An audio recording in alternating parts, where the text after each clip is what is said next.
fans. People still love them. People still watch their streams. Versus Pro has the consistency, and now they have more accolades to back them up. That's definitely a true story. But it's time for our second match of the day. And the Trinity theme this week is Deciders all week long. That's Love right. You Lots is going to be taking on Tempo Storm, who Tempo Storm, while they, I believe, are out of the running, they still have dollars to play for. The standings at the bottom half of the bracket still mean something in terms of monetary value. They do, and they're being very honest about it too, saying like, you know what, we kind of messed up in the early weeks, but we'll play our best, and we just want to, save some face and show that we are definitely a team to be reckoned with. You can't take us lightly. Team Love You Lots, they are a team to consider. If you put a team of NA All-Stars, you'd be hard-pressed to find too much more people outside of these three guys. You could probably look at Amnesiac being another guy there, but outside of that, I mean, I'm looking at three of the best players that NA has to offer. Yeah, and you can see this is where Trinity happens. 9 classes represented. You'll ban 2 of your opponents at the start of the match. With the 7 left, you'll then choose 6 of those to come to battle with and leave 1 behind. From there, you play a last hero standing match where the first team to take 6 wins the set. Yeah, no messing around this week. You see, like, a lot of teams experimented with maybe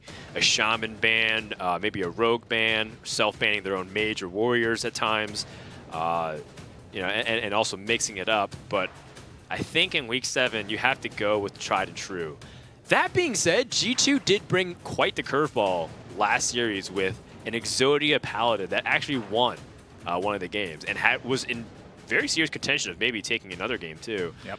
Team Love You Lots is a very innovative team. Zale's going to be on Paladin Shaman, Chalky's going to be on Warlock and Warrior, and Muzzy, of course, is going to be on Rogue and Mage. Yep, and you said it too. How much better of a team can you really assemble in North America? Muzzy, the #1 points earner in Hearthstone Championship Tour this year. Yeah. Zale, the #2 points earner in the Hearthstone Championship Tour this year. And Chalky, who kind of goes in and out of the tournament scene for brief periods when he's out anyway. Right. But when this guy practices, he is one of the best in the world. When it comes to extensive lineup preparation formats, and it's a team, I'm recruiting Jockey as definitely a top draft pick if possible. I mean, I don't think teams will end up becoming the main staple of competitive Hearthstone, but when it comes to that format, Jockey's definitely one of the top. And there you see Just Saying going to be on Rogue and Warlock, Trump going to be on Shaman and Paladin, Eloise going to be on Mage and Warrior.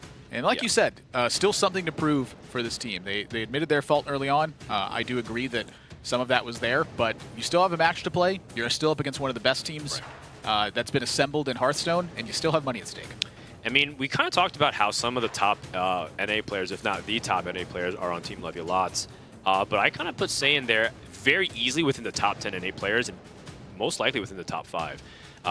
Even players like Amnesiac are saying that a lot of his early success in 2016 and in 2017 is largely because of Just Saying.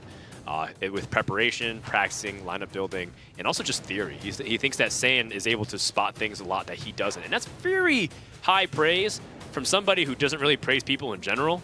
And so when you look at it, Saiyan has the results to start backing it up too. This year, he's really stepped it up with DreamHack lands. He got to the finals, got to the top 4, got to the top 8 at 3 of DreamHacks he attended. Every single DreamHack, he's been improving his results. When it comes to theory and practice and preparation, Just Saying is one of the North American players that comes to my mind. And a lot of that stems around from just watching his streams at the end of the month that he calls Watchstone, where he just simply watches players who are in the race for the top spots on ladder. He's already in. And he discusses like the metagame that's going on. He's discussing what players are thinking in certain scenarios, why they would play certain decks. And when you hear his thought process on the timing of certain decisions, that's really where you get the strongest insight, I think, from Just Saying as a player, is he understands the extremely subtle things that make Hearthstone tick. Yeah, and then you have Trump and Eloise, who are players that often are very underrated by the fans. They kind of write it off like, oh, Trump's just a streamer, and Eloise is also just like a personality and content creator. Are they really capable of hanging with the best? And so Tempo Storm has kind of that chip on their shoulder, which is, I think, what Reynad likes about in a way, kind of surpassing expectations. I mean, it wasn't that long ago when Trump top 4 at a DreamHack, right? When he was able to go really, really far at DreamHack Austin, fresh off rotation, which people argue is often a very skill-testing format. When rotation happens, that's when the metagame is unsolved. Who can be the quickest minds, I think? You also have to think back to when Trump was consistently practicing specifically for tournaments. Right. A big part of that was in 2015, where he was at the Americas Championship and just just a little bit away from making it to the World Championships. It was crazy. It was a trip down memory lane. Trump and Reina in the semifinals. Of course, Shub ended up taking the whole thing, and everyone realized how great of a player he was. But they can't live in the past. It's all about the present. And right now, Tempo Storm can play the spoilers and grab themselves some money. Let's head over to Team Love You Lots and listen in to just some of the comms happening in the early stages of the game. This is nice. We didn't have the rope.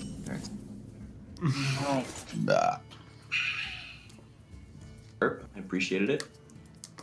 I liked it too. Me too, for what it's worth.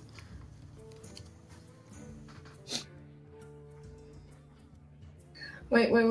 We just wait to go out a call, but I want to pressure him. We don't have, like... I think the dagger's better, because we go Tar Creeper, we're going to coin 5 and then play 5, and then the ones can be played later on anyway. Yeah, I'll buy that. Okay. Mm-hmm. Agree. I think dagger's better here. I think we'll take a moment on their turn, though, to chat about when we actually play a pirate. So, when's the plan to play, like, a pirate? Basically never, unless we can trade it off. So if we draw a deckhand, we can play it and trade it into a 3/3. That's about it. So we're basically saying Swashbuckler is only to be played in the super late game when you have nothing else? Yeah, I mean, we have this 3 coin 5 into 5 curse. So, like, we play it on 6. I don't think it impacts us too much if they have Galaka Crawler, because on 6, they can't play the 2-drop Galaka and play Valspine Slayer. So at that point, they don't have a great turn 6 that springs back tempo. Then it's okay. I just don't want to play at any point where it gets just blown. Yeah, I want to play Keliseth rather than Tar Creeper. And then we want to just deckhand, because it just kind of combos better now. Yeah. Mm-hmm. 2 drops better than 3 drops. This game is super balanced. Tar Creeper's the best 3-drop too, right? This 2-drop's just better than the best 3-drop. Oh, yeah. Mm-hmm. Oh, that's nice. And they kept the Dark Creeper. All right, right off the bat here, a lot of intricate decision making, and I think even historically, Rogue mirrors have always been one of the more complicated mirrors in Hearthstone. Probably only matched by Warlock, like Control Warlock mirrors. Even Zoo mirrors actually had a lot of intricacies too, and Shaman. Shaman mirrors were very, very, very complicated. A lot of the big difference is that the Shaman intricacies are illustrated just in the very first couple of turns of sequencing. Because those decks played so powerfully to the board, you had to spot the outcome that was likely and that worked out in your favor. And that was just a difficult task to do. In control matchups, it takes a lot longer for that moment to come to fruition because neither player really pressures the other. Yeah. So every single matchup has its intricacies and things that make it difficult. In Tempo Rogue, it does take a little bit longer to really demonstrate as well. It's a lot of planning and a lot of active thought towards the right situation. But just like any other mirror, it can be reduced to a very simple one-line summary if one player, or one team in this case, ends up having significantly better draws. Oh, they draw Keliseth and they have like unstoppable tempo, or sometimes they have the God draw with Totem Golems, right, in the past. It didn't really matter what you did. Much heavier or power in Freeze swings. Mage mirrors, often touted as a very skillful matchup, can just be like one player just had Alex draws and one player just had freezes. It's like it doesn't really matter. In this case, Love You Lots has a lot of momentum on their side. They had the Keliseth, they have Pirate synergies, they have even ways to secure the end game with Bone Mare. Tempo Storm's not light, though. I mean, the backstep, Vilespine, Shadow Step is a very realistic thing that they can do. True. That's a very relevant thing. And I mean, Love You Lost didn't hit their optimal turn 5, which is often the Scale Bane.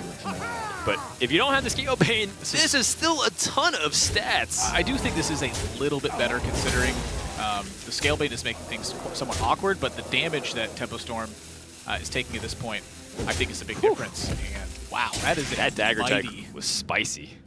Oh my gosh. Tempo Storm. Wow, wait, they have hold the on. hand that fights us off. They didn't summon their patches yet, right? So they can actually full clear this. Do you want a full clear though? I mean, you want to full clear the Bone Mare turn, ideally. The thing is, they actually have good, reasonable plays next turn. Let's say they backstab, summon patches, coin Vilespine. They have an opportunity to use the Flame Elemental Vilespine next turn, or even just play Cobalt Scale Bane. Coin Vilespine? Was it? Oh, sorry. Did they? Oh, they don't That's have a Shadow coin. Step. Oh, you know what? I apologize. I thought they had a coin in the hand. Seen all the- Just kidding. They used a coin last turn. Yeah, well, also just counterfeit Yeah. coins as well. I mean, you're No, staring no, at zeros. I'm an idiot. Forget all the things I just said. GG. It's still quite GG, good I love here. casting Hearthstone. Oh, man. I was about to go off on everything about that. But Choose soon. still, Vilespine's pretty good.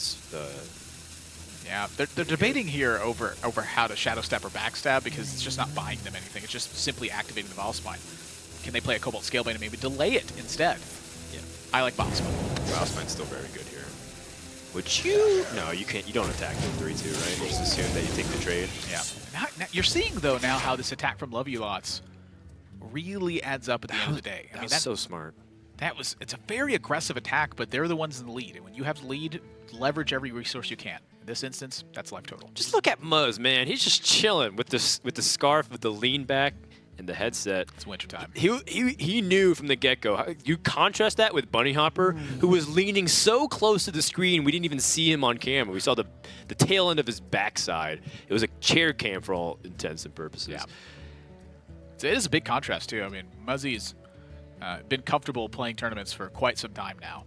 And while we have touted at times his nervousness, it hasn't really affected his play, according to him. And I don't think it has either. He's had reasoning for every single thing he's done. Now, that came, days, weeks later at times when I was discussing it with him, but the more I got his insight, the more I believe that Muzzy is just on point at all times. Be hard-pressed to find a better Van Cleave timing, I guess, considering that your hand is so heavy. And South Sea Captain is kind of the same thing, but you get the Edwin as a 4/4 anyway, so it's like the same effect, and you also discount the possibility of some weird Galaka Crawler. Now, hold on, because this turn is big. Oh, right. Now we can finally clear like we're talking about. You can finally summon the patches. Yep. It does cost you a little bit of more health, but I think you're willing to do that. Yes, you have to prevent the Bone Mare here, or you are going to lose. And this prevents that. Speaking of bones. Yeah. The bones were actually the original dice. They would roll. You're right. They would roll different kinds of animal bones. They to see how did they came up. not have that as a good technology if they did in the past. So now the question is, do you Shadow Step here? I mean, you're threatening 6 damage, and they're at 19. I kind of like tempo. I think I like tempo too. Let them dagger and kill it. And they have to kill the other Vilepspine Slayer, otherwise you can just Shadow Step the second one too. Big swing. Vilepspines are super important in this matchup. Let's go ahead and listen to Love You Lots as this game has turned around. Yeah. So if we captain SI, the 6/1, they're getting Bone Mare no matter what. Oh yeah. Oh yeah. They can Bone Mare the 1/1 Value Trader 4/4, the 3/4 Value Yeah, Trader 3/3. It's bad if they have it. I think we're supposed to scale bang. If we Scalebane Dagger, we're just getting really low is the thing.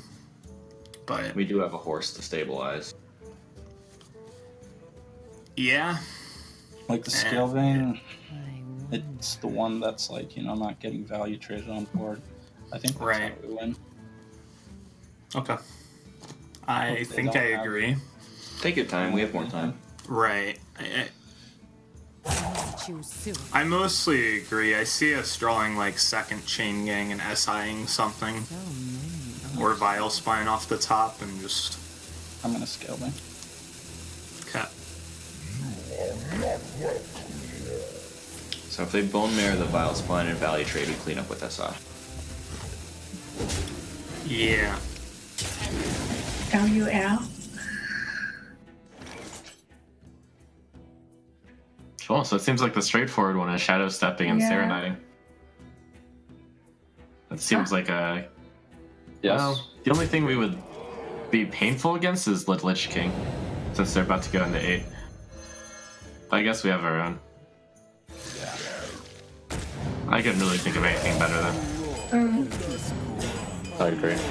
It's only Lich King here. Pretty good. So that would have been lethal if they didn't do anything.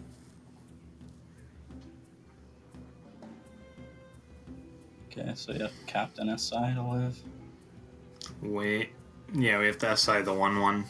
Yep. Yeah. Is there like a Leroy? No. There is a Leroy. You do the same thing, but you run a Leroy into a 2/3. It doesn't help. Yeah, it's just worse. We need them to make some bad trades or something. The pirate's code. Ha, this guy's toast.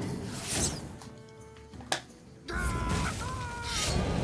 that's why you play it out. Your opponent can have the optimal turn 2 play in Prince Kaliseth, but sometimes you get triple Vile Spine with the horse on top. That's going to be game 1 to Tempo Storm. And a big win to start things off. The Rogue matchup is so vital to win. And mind you, one of these teams had Kaliseth, the other one did not. The team with Kaliseth lost. I mean, it's not a 100% win rate. You look at statistics of how Kaliseth does it. It boosts it significantly. In fact, it's one of the highest win rate cards in Hearthstone when played on curve. You know, in terms of the stark contrast without it. Yeah. But, you know, like, of course, the other cards that are equivalent in power level are like Barnes or Mana Worm. But Kaliseth's definitely up there. Another big one is just Vile Spine Slayer in the Rogue Mirror match. Oftentimes the matchup will go even, and breaking that tempo drastically with Vile Spine Slayers, even the Shadow Step to get the third one is just so much tempo that all of Team Love Ulot's efforts were reversed by that. Yeah, Vile Spine me once, you know, shame on you. Vile Spine me twice, shame on me. Vile Spine me 3 times, and a Bone Mayor. I give up. You're not going to Vile Spine me again. Because you're dead. Yeah, it's true. Muzzy is staying, which means that he's going to just use the mage to straight up kill the rogue. Yeah, that seems to be a theme for Love Ulots I've noticed as well, is in certain styles of matchups, whatever deck they put the player on, is a lot of times they match it with a deck that they're also familiar playing against. Yeah, you know, in this case, it was a rogue matchup. Muzzy's going to know the rogue matchups inside and out. Yeah. What decks counter the rogue? The mage. Stick Muzzy on the mage as well.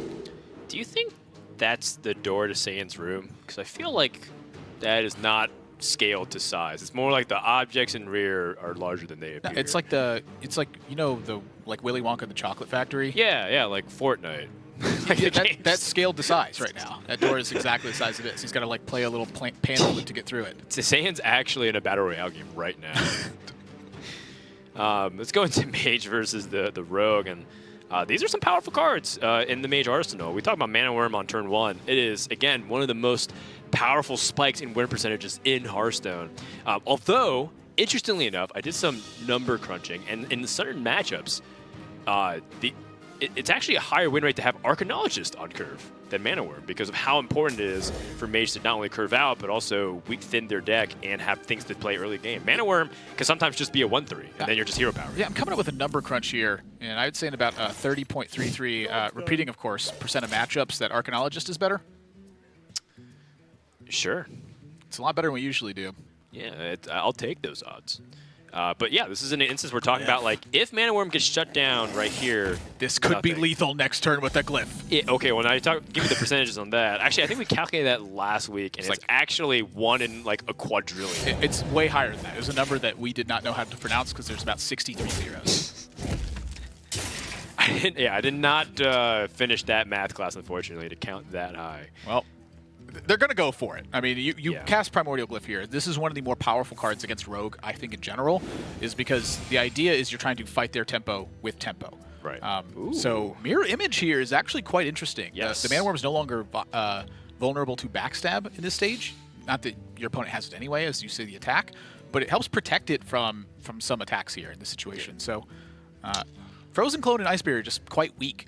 Is it, though? Frozen Clone's a very interesting idea of giving yourself things to play, and your opponent's coming up on turn 3, which they traditionally play, like Tar Creeper, Shaku, or other things. Yeah, I mean, SI7 Agent would be quite powerful as well. I can see coining the Frozen Clone. You get more damage from it that way, and you start to buy some things to do. You know, if it's Tar Creeper, then you get to fight Rogue with one of those key cards as well. Yeah, I mean, holding on to the coin because they have Flautish Jaina is pretty valuable. Let's go ahead and tune in Tempo Storm, see if they can stop this Mana Worm action. That's perfect Shaku.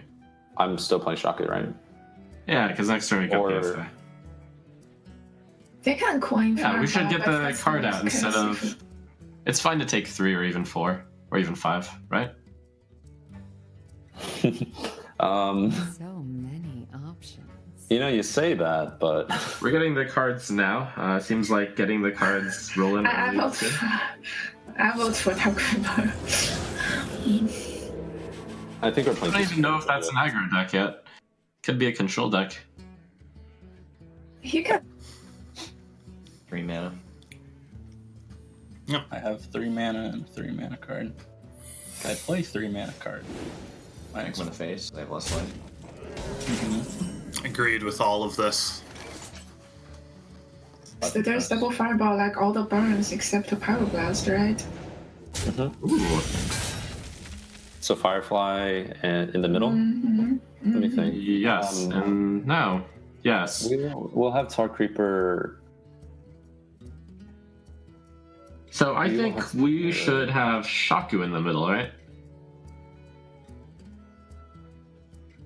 I wonder. I mean, in general, we should keep Shaku in the middle.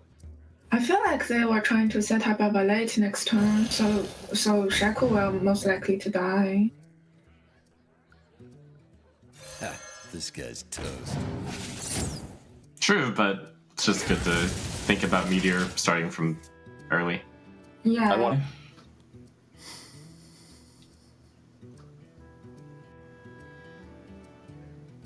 So now we have a bunch of options.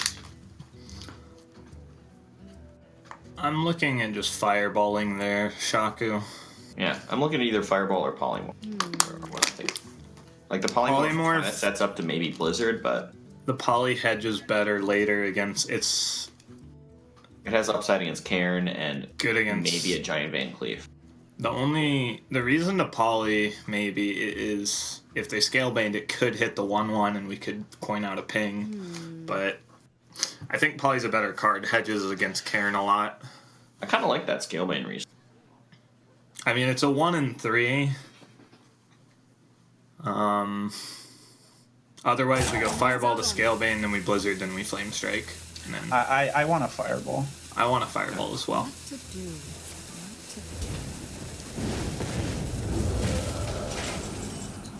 I'm pretty okay with that. That's really good for us.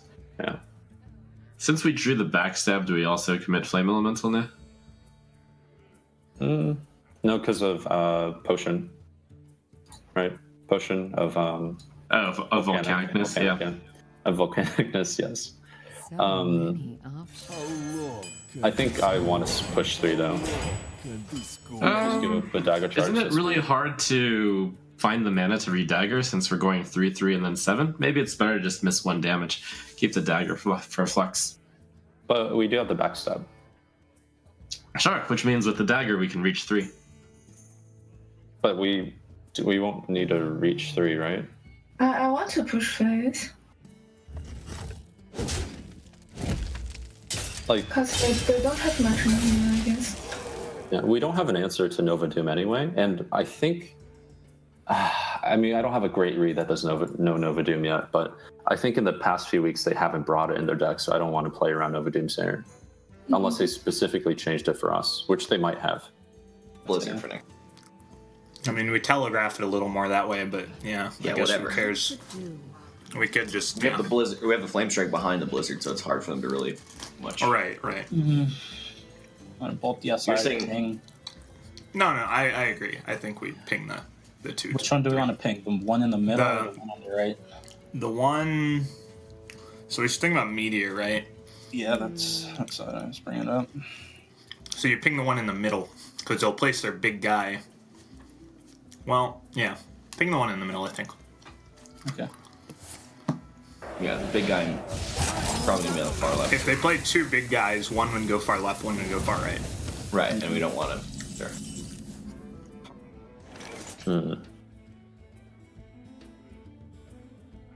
Do we know what we want from Courier yet? Because this could be a turn to redagger with the Swashburglars and the Tar Creeper play. Well, he fireballed our 2/3. That indicates it's not aggro, right? So it's a control mage. Yeah, so we're okay playing Swash and Tar Creeper versus Swash or versus Tar Creeper and Cabal. Yeah. Yeah, sounds good. Okay, let's do it. Oh.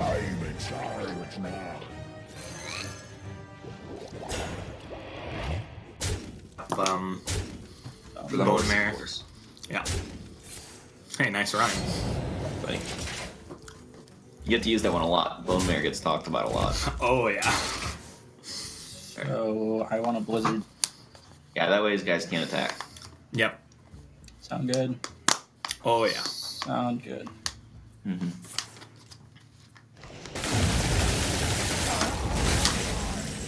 Play Blizzard.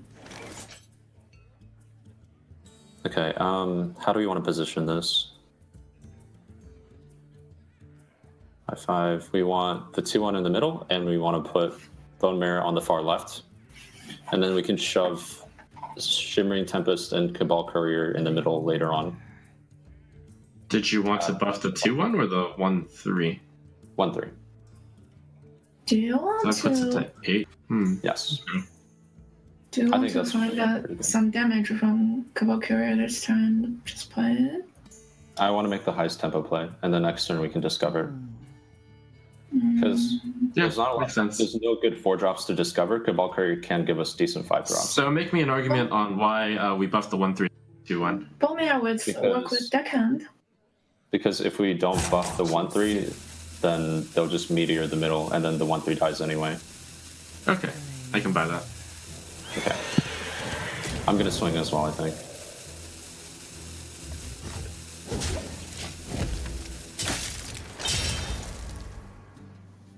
Okay.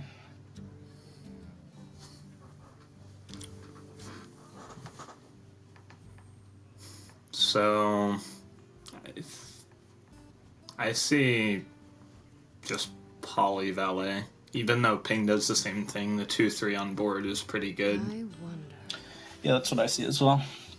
Because it's setting up the Flame Strike better. Right. Mm-hmm. Poly 7/7, Valet the 2/1. Yep. Don't really want an AI. Oh. Yeah. What to do? Yeah. What to do? Tempo game with tempo gamers. Excuse me, you are on fire. Wow, this has been a back and forth battle for this board. Tempo Storm, I think, is doing a great job at spacing out resources.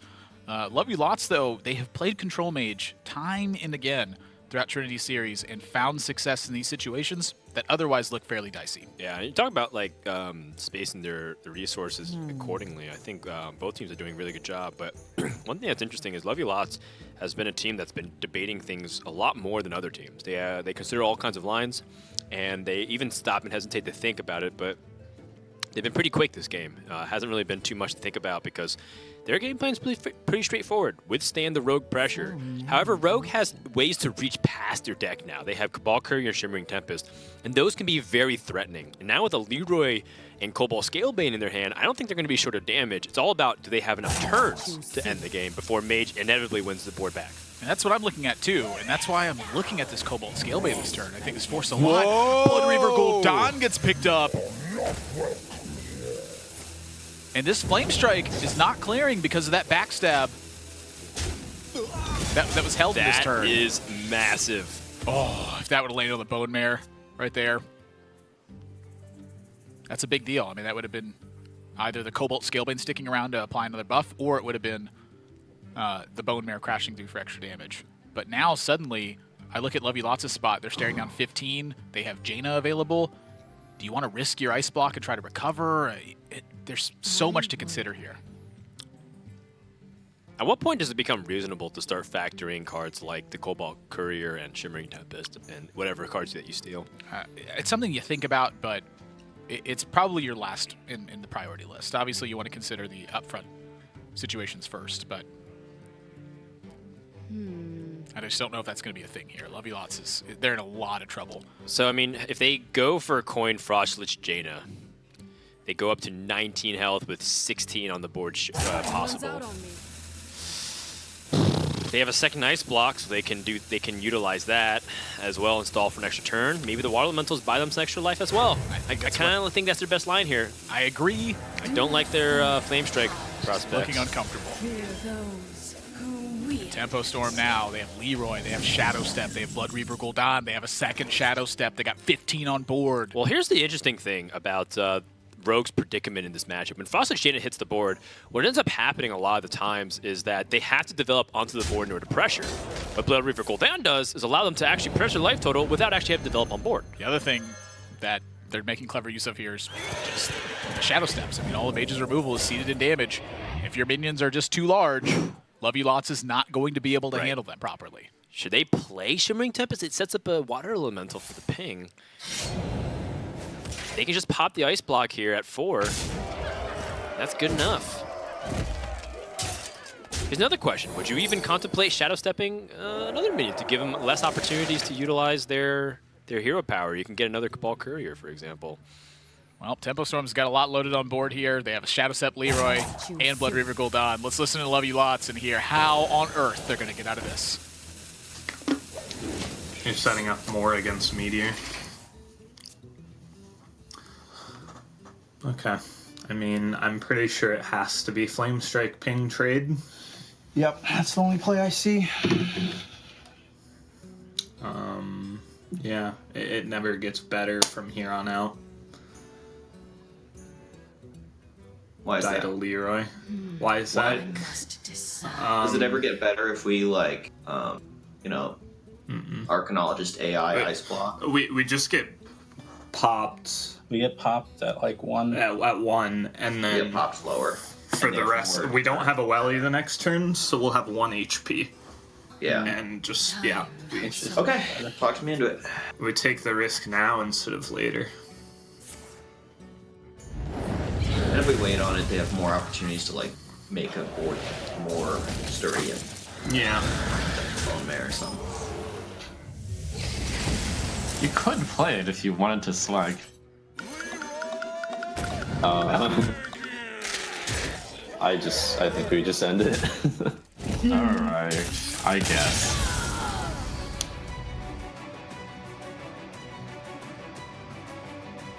Tempo Storm takes 2 in a row, and that is a very strong start to kick off the series and eliminate one of Rogue's worst matchups in the Control Mage.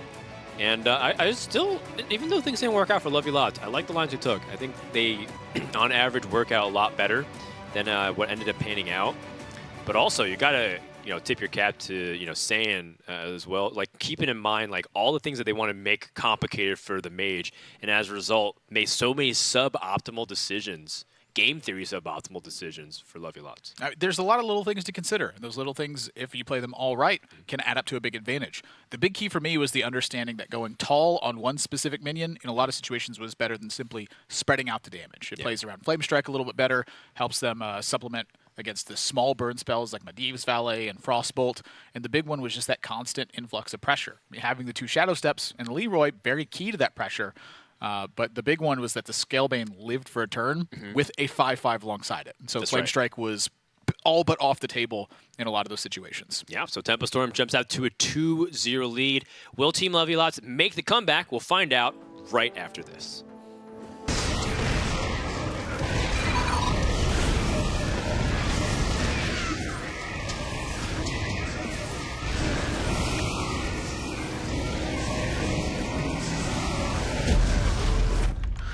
You guys seeing this? Game, record, and stream without compromise. Only on Intel Core i7.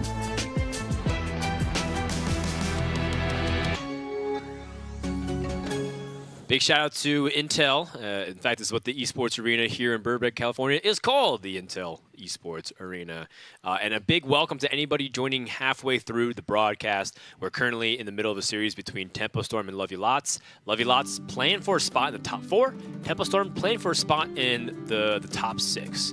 By being able to land 5-6, they get increased prize money and also to salvage their pride. Plus, it's kind of funny if people made fun of them for so long and some of the teams that were saying, well, at least we're not doing as bad Tempo Storm end up getting last. Because somebody will get 8th place here. Yeah, and here you can see some of the win-in scenarios. And Virtus Pro defeating G2 meant that they are coming to the live finals for Season 2 of Trinity. That's back-to-back times they've made it to that land.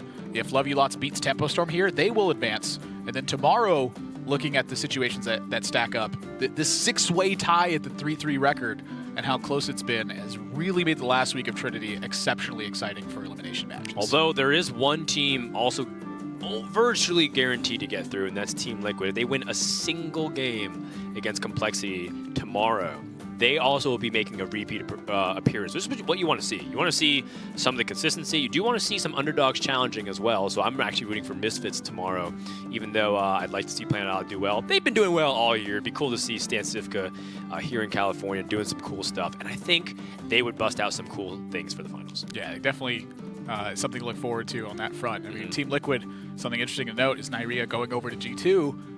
And right, G2 and now narrowly missing their second Trinity Series. But Liquid goes through. I mean, all things considering, I don't think Nyria sweating it too much. He's going to the World Championships in a couple of months. He's had a fantastic HCT year. I think he's definitely put his name on the list for names to watch out for in Hearthstone tournaments. So far he's had, I think, the most impressive HCT year. I mean, Pavel made 2 championships, but he didn't actually qualify for the World Championships. He missed out by a single match. I would agree. Unless, well, actually, I would kind of disagree because Omega Zero is going to the World Championships as a last call. Turns out he won another tournament in China, and and last call wasn't point leading like what Muzzy and Zalay did. As you can see, Muzzy's been eliminated on screen, but he'll still stay on call. And Zalay's coming up here for Team Lucky Lots. Last call in China is just another straight up tournament that they have to win. And they take one player who won it all, and it happened to be Mega Zero. That's his 3rd appearance this year, and his 4th in a year and a couple months if you date back to BlizzCon last year. I don't get how that guy does 4 appearances on the global stage out of 5. 5 possible ones. 4 of them he's made it. So I would argue that he would definitely be in the contention, at least top 3 there. Yeah, and that is something I was unaware of. I Right. don't follow the Chinese scene too closely. It's somewhat difficult to follow because I do not speak or read Chinese. Well, I know I was going to make a joke that it's okay that you don't.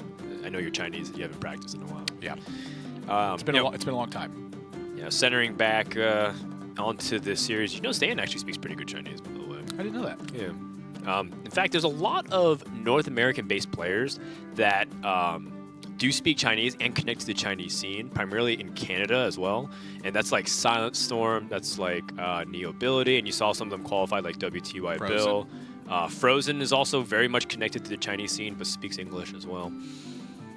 So there's a huge, they're actually a big force in Hearthstone. You might have even seen them on arena boards. Say you don't even follow Constructed that closely, you happen to be tuning in just to check it out. If you watch Crip stream and you love arena format, the Meow Clan is like a big like Chinese scene that comes over to NA and plays in a bunch of arena formats, and that's when you see their names on leaderboards. It's funny you should mention that. In the first month that they had that, I think it was Chalky that came out on top. Yeah, like by a full win. Yeah, it was that, which is an extremely large margin given 30 arenas. He just on each one he averaged an additional win. 30 extra wins over the course of the that. separation between 2 to 10 was like 0.1 at best, and then it was like a full win. Now that was of course at a different time. I think these days arenas leaderboards are much closer, but there are some people who also been able to eclipse the very difficult 9-win marker as well. This is that matchup that we saw completely change when we saw G2 versus Virtus Pro. Right. They just lost with Mage versus Rogue.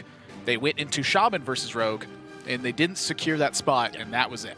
The Shaman versus Rogue, in my opinion, is the tipping point. It's usually when things can go disastrously wrong. If this is your best matchup, you need to win it. It's like a must-win situation. Even though, hypothetically, Temple Storm could still win 5 games in a row, and then Love You Lost still has a chance to reverse sweep.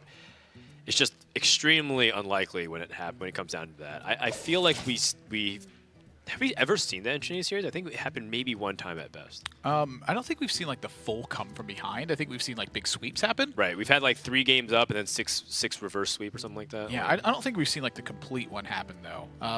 But Love You Lots, I mean, they have not often been down 2 games in a set. Yeah. And now with their backs against the wall, they got to figure something out. Let's go ahead and listen in and hear how this game's going to pan out for them. Or Kellis. I just want to play a single Firefly. I think the coin chain gang's very powerful. Like setting up a flame tongue behind that with the ones, I think. Okay. Gives us better options. Yeah. I guess the 1 extra 1 too. Like, and we can always coin it next turn if it is going to be relevant. Yeah, and like which it's not. Like in this matchup, I don't find us winning like with flame tonguing on 3. It's like flame tonguing down scale beans and other stuff. Yeah.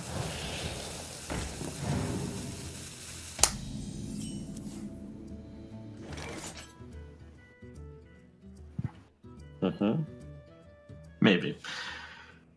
I don't want to bump in here because I don't want to lose the dagger since we probably want to deckhand sometimes. Yeah, I want to play Shaku on 3, so we don't want to bump. Agreed? Yep, makes sense. Okay. No, even if they don't. Okay.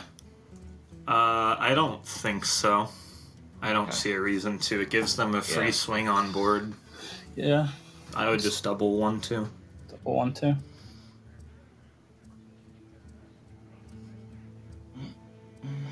Thinking if we coin the chain gang, it makes Tongue gooder.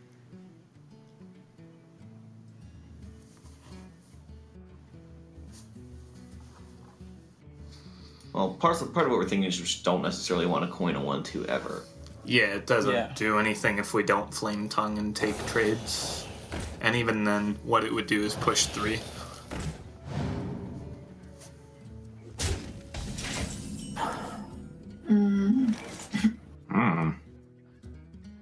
Let's do that.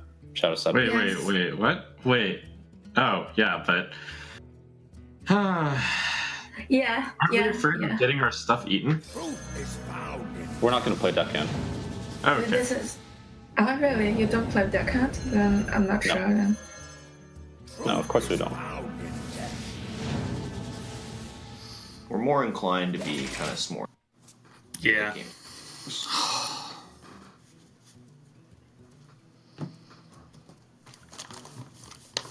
I mean, I still like coin chain gang and all face. Chain gang, all face, yep.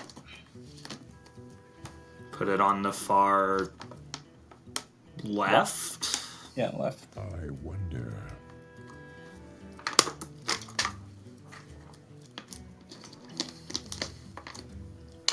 Yeah. Yeah, so our plan is Smork. Like next turn, They do. good flame tongue turn. They have double chain gang in the deck, so if they ever draw that, it's going to be very, very bad. But Are we forced to play it now? Yeah. And then play Shaku as well. Yeah, it seems good.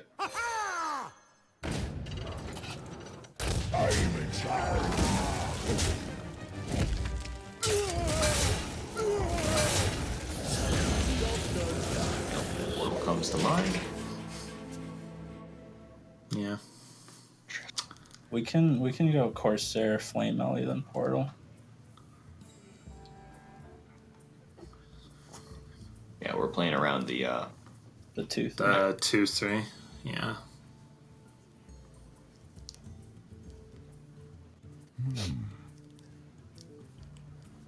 Seems good to me. Yeah.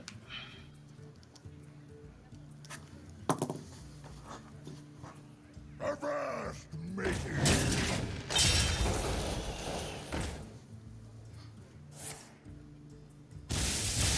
Ow.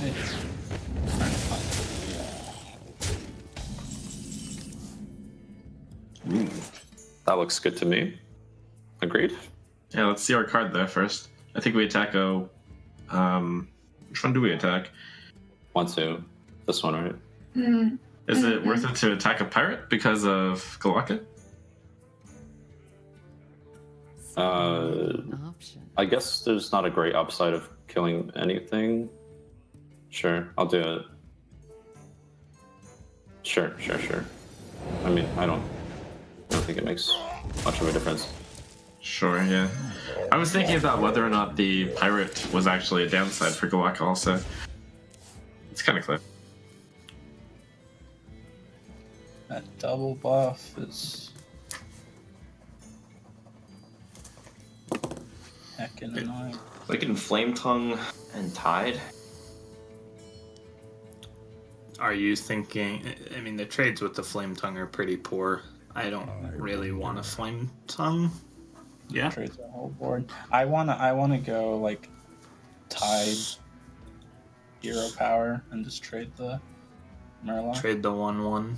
That's kind of what I think. Then there's another Scalebane buff. Yeah. Yeah, but I essentially mean, we're gonna trade with the Flame Tongue. next turn. Okay. It's bound to happen. I want to roll a Taunt Totem to protect the Mana Tide. Yeah. Trade the 1/1. Play a Mana Tide on the left. Yeah. Yep.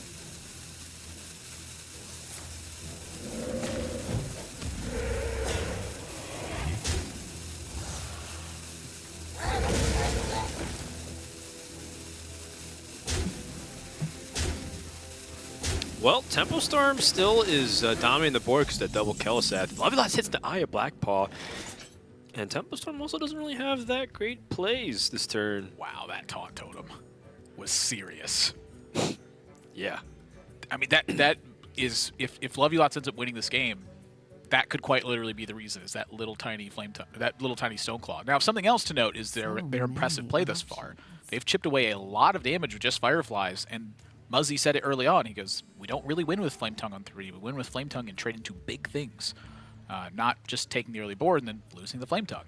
So despite the patches draw, there is still breathing room here for Lovelots. I think they have done this very well so far.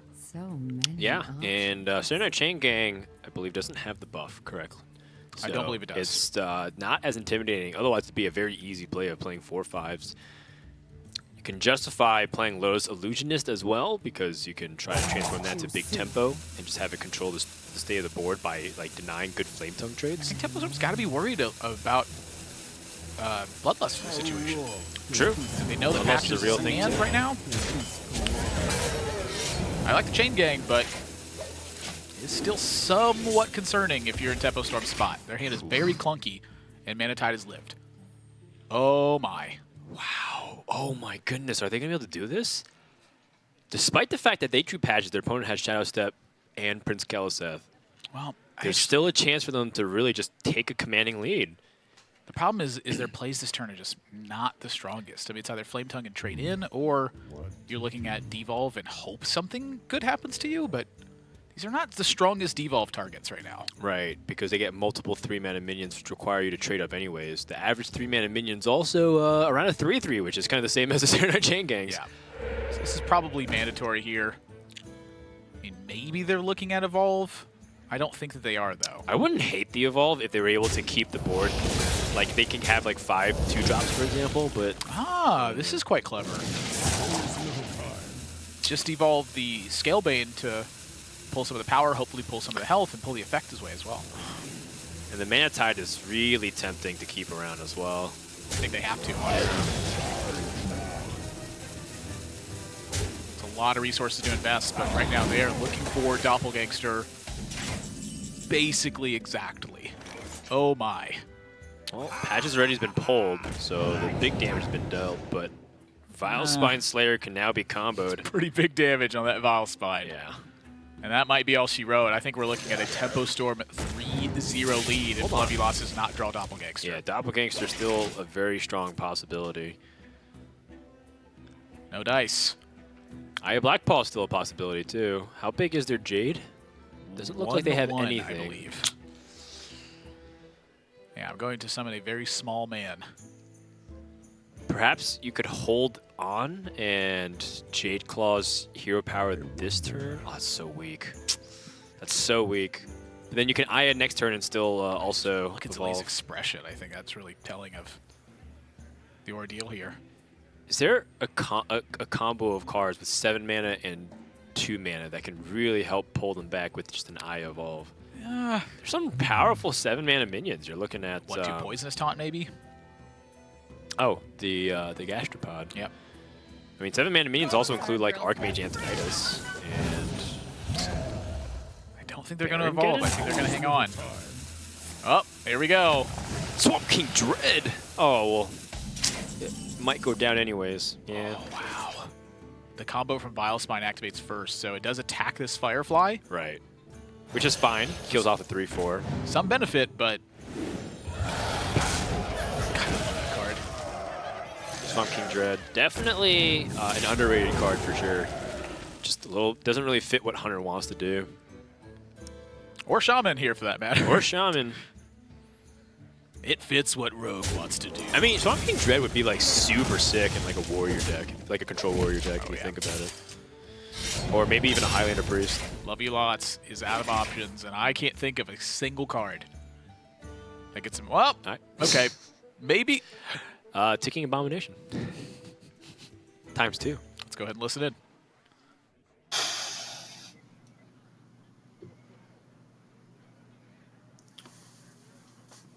So we Totem Pass, they play a 3-drop, we devolve it into a Doomsayer.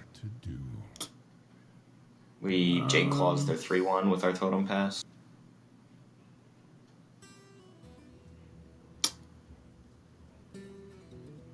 Yeah. Yeah, we always Totem first. If we get Taunt, we might just play the Flame Tongue, because I don't see when we're going to have 4 back. I want to J-Claws the 3-1 so that they feel the need to like do stuff. And then we devolve trade into our guys. Yeah, I think we want to play the Flame Tongue as well, because if they leave us with the I don't think we play the Flame Tongue. Why do you want to play it, Muzz? Because if they kill the Flame Tongue and the 2-2 and leave us with the Wrath of Rare, we can draw Bone Mare and make it connect. Like, I don't see what the Flame Tongue's doing in hand. We can always play Lich King Flame Elemental. Yeah, I want to do Lich King Flame Elemental. Yeah. Okay, sure. Now, do we... Whoa! We can, like, fireball the face, right? If we go face? What? I mean, it probably doesn't matter either way, but... I'm just going to get rid of Spell Power. I don't... Like, maybe the one way they come back is with Spell Power, so... What? How? Let me set up... Okay, let's, dissolve. What happens? Yeah. Ready to leave. Yeah. Yeah. You win this. Alright.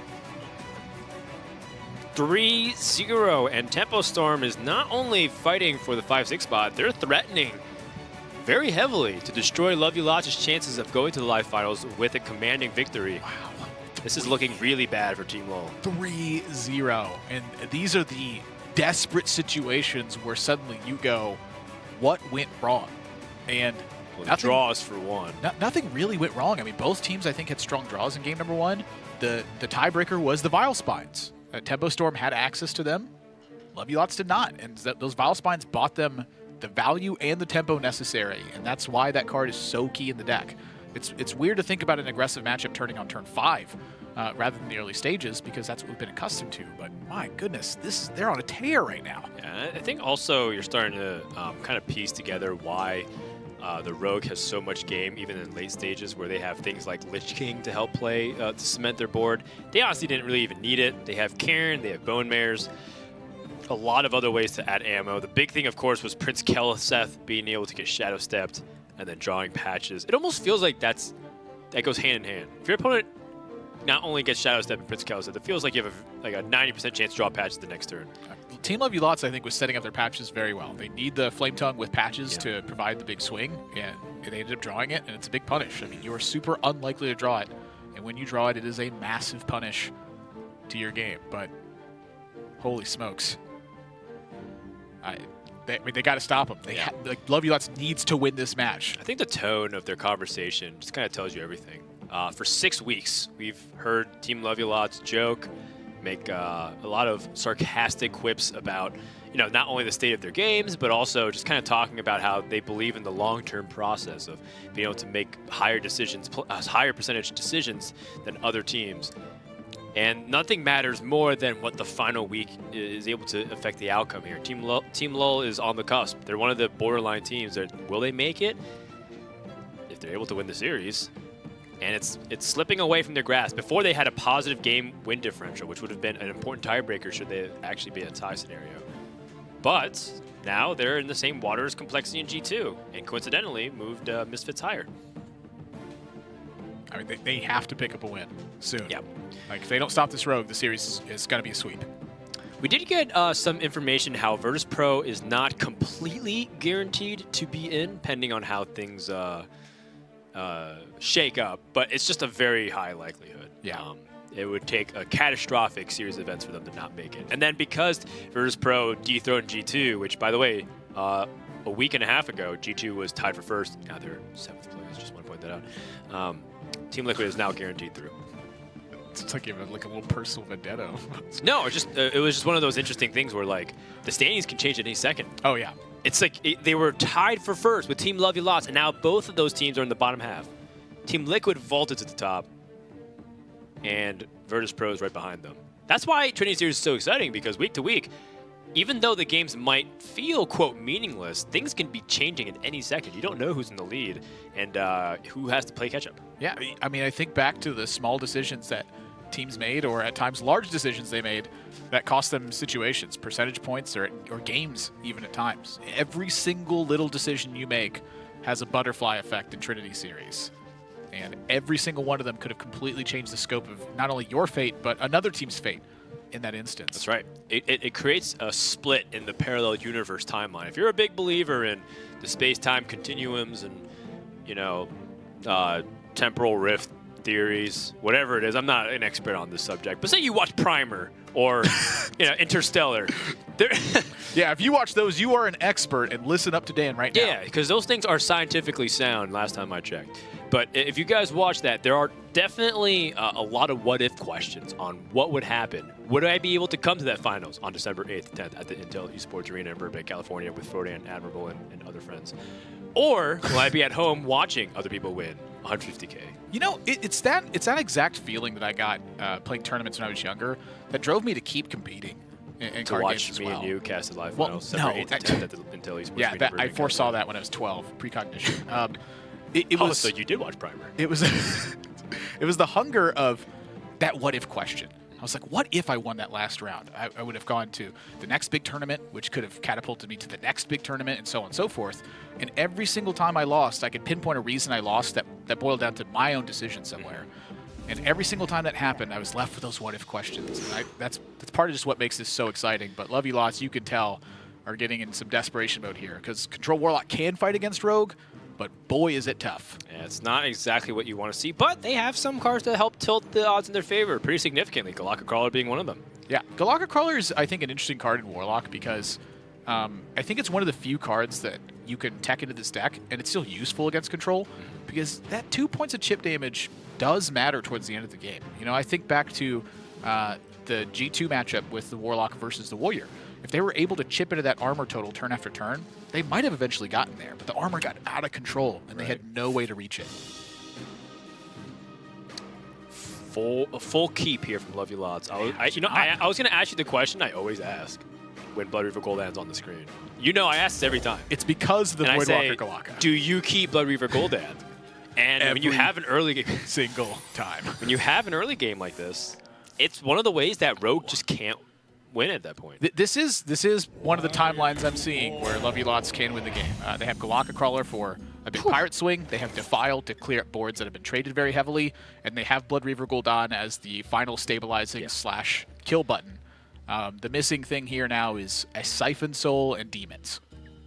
Yeah, and just mid-game in general, because if they're stuck life tapping, that can be bad. But this is already a great start for Love You Lots. I thought Hang Totem on a Golem... second.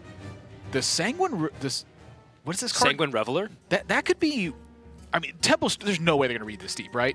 Oh, I mean, I kind of want to listen if they're reading this deep. Can we tune in? I mean, backstab trading the patches, then you've coined the Sanguine Reveler. Kill your pirates. Let's listen to Tempo Storm. I think it's on their minds. Or we can Galak our own guy. I mean, that's the point of Reveler. You think? I don't like welcome our own guy. Choose soon. I think this is a decent target to backstab, and I think we are playing Reveler next turn. I kind of agree with that, sure.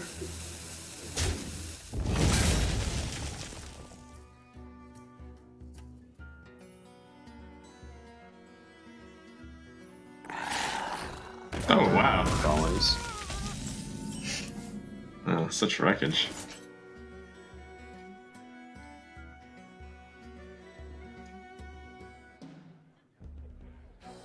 Dagger pass. I'm considering hitting the crab there, since the Serenite Chain Gang and another dagger hit would be enough. But I guess we can wait since we wouldn't coin it. Alright, we should pass, yeah. Should we hit face? Because we No, might. I think we might. I think we might double hit the. Oh, I see. Because we might dagger. That's good. So many options. I think I want to draw 3-drop next turn, so I don't want to swing. It's 1 damage in a matchup. I don't want to hit. One isn't that relevant. 1 damage doesn't matter. Yeah, I agree. Oh. Now we have. Yeah. Looks better. Sort of. I like it a lot. Yeah. Yeah. I like it too. I mean, yeah. So many possibilities. Side effects? Wait. No. Trust me. What'd you say? Hellfire's not nice here, right? It's like we're a ways off now. Yeah. Do you play Sanguine Reveler also? I think so. Yeah, this card sucks. Relax. It's a party. Literally. So they don't feel the need to hold that for combos. Maybe because it kills their guy. What do you think about healing the 2-1, trading with the Golaka and going face for 2? I think they want to like coin Vile Spine. Coin Vile Spine, right. Yeah. That's what I saw immediately as well. The question with that play is, what about next turn? Well, we draw something and we play it. Yeah, like we're trying to be on board as much as possible because we don't want to have to use answers for as long as possible. We want to force out them to Vile Spine a 3/3 or something. Like, that's nice. Forces their I agree. coin. Yeah. My eyes are open.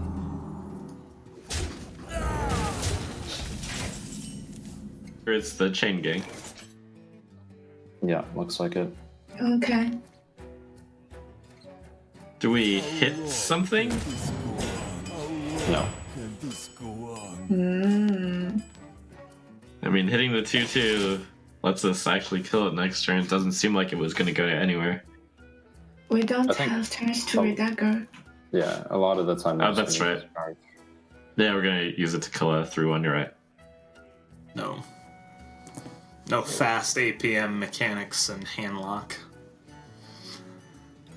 Alright. I wonder. I'm gonna tap. Yeah. Play anything that we can. Nothing. Alright. Double trade face. Yep.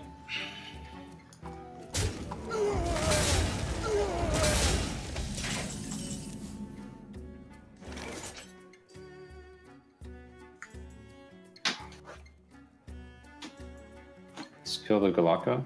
And then I think we're playing Chain Gang this turn too. I agree. We want to get it out before they have the chance to play Abyssal. Yes. Okay. X. Can lead with Stonehill. Because we want to stick Yeah, as many sure. things for the Bone Mare. Well, hold on. Go ahead. Do we ever like trade Farseer, trade Mistress, then Defile to deny their coin Bone Mare?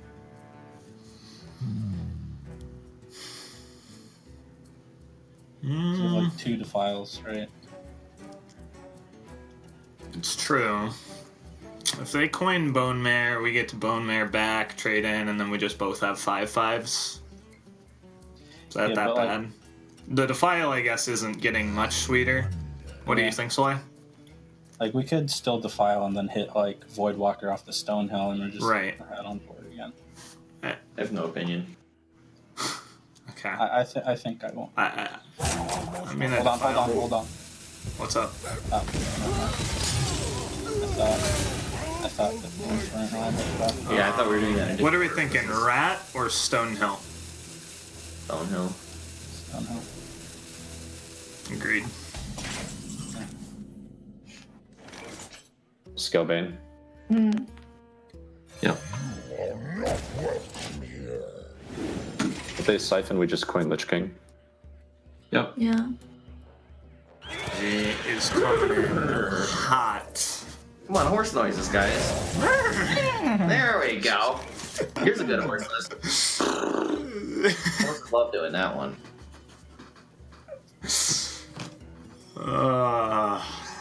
Horse noises, huh? Yeah, it's the best. So like trying to lift up the spirits here. I can appreciate that. Yeah. Where was the jokey, lovable, love you lots? I mean, there they are. They were getting beat up is what was happening. Yeah, and it's hard to maintain spirits when the combination of draws plus the results. They are looking very solid in this game, though. I mean, they've squelched most of Tempo Storm's resources. They've maintained their life total. They have big removal for key targets such as Lich King and Bone Mare. And they have Blood Reaver Gul'dan. You really can't ask for much more this game. My question is going back to that turn 1. What alternate timeline do we visit if Tempo Storm is brave enough to coin the Sanguine Reveler? It just doesn't make sense. They had 2 5-mana minions. They had Scalebane and Vile Spine in their hand. So they know that saving coin has value. They're going off curve for the following for the turn after they dagger because they don't have anything to do after that. Look, each extra play, and they saw that. Okay, here's the thing though.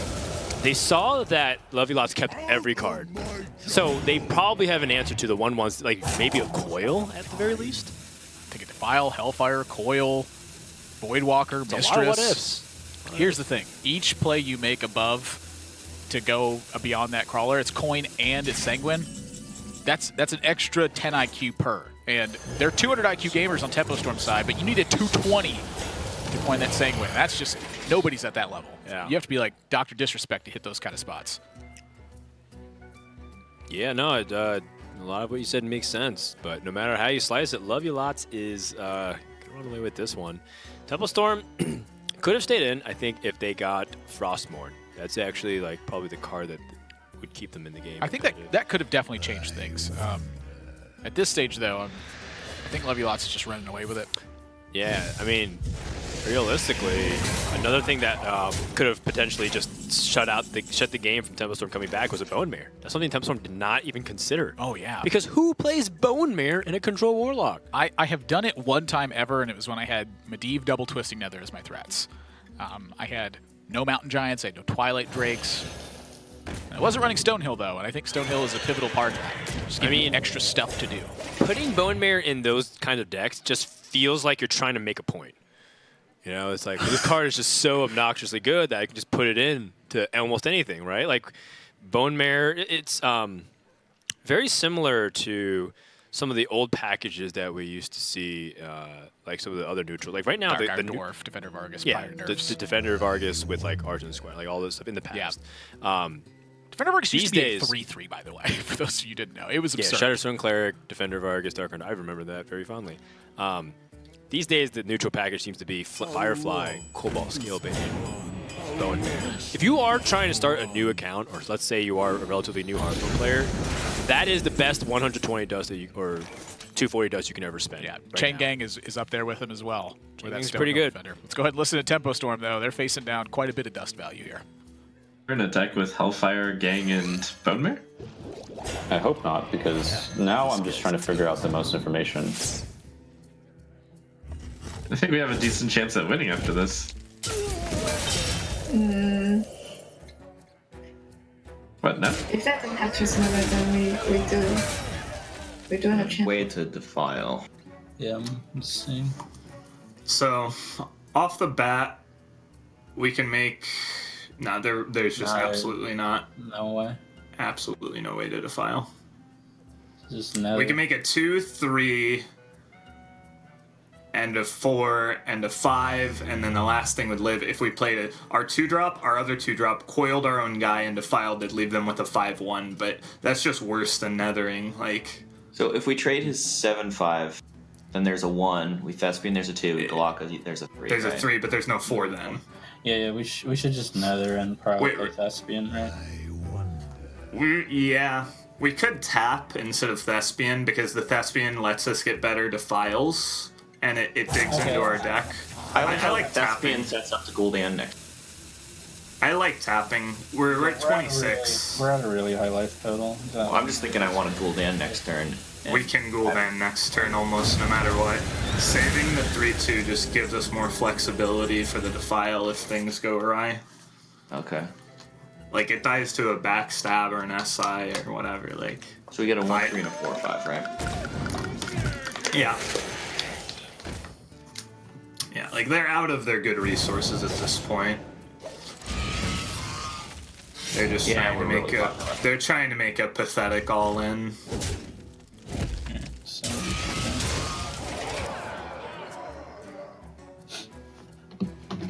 Yeah.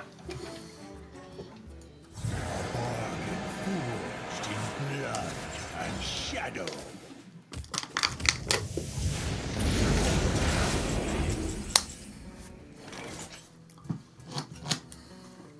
They've had a card they've had all game. Could be like Shadow Step, Cold Blood.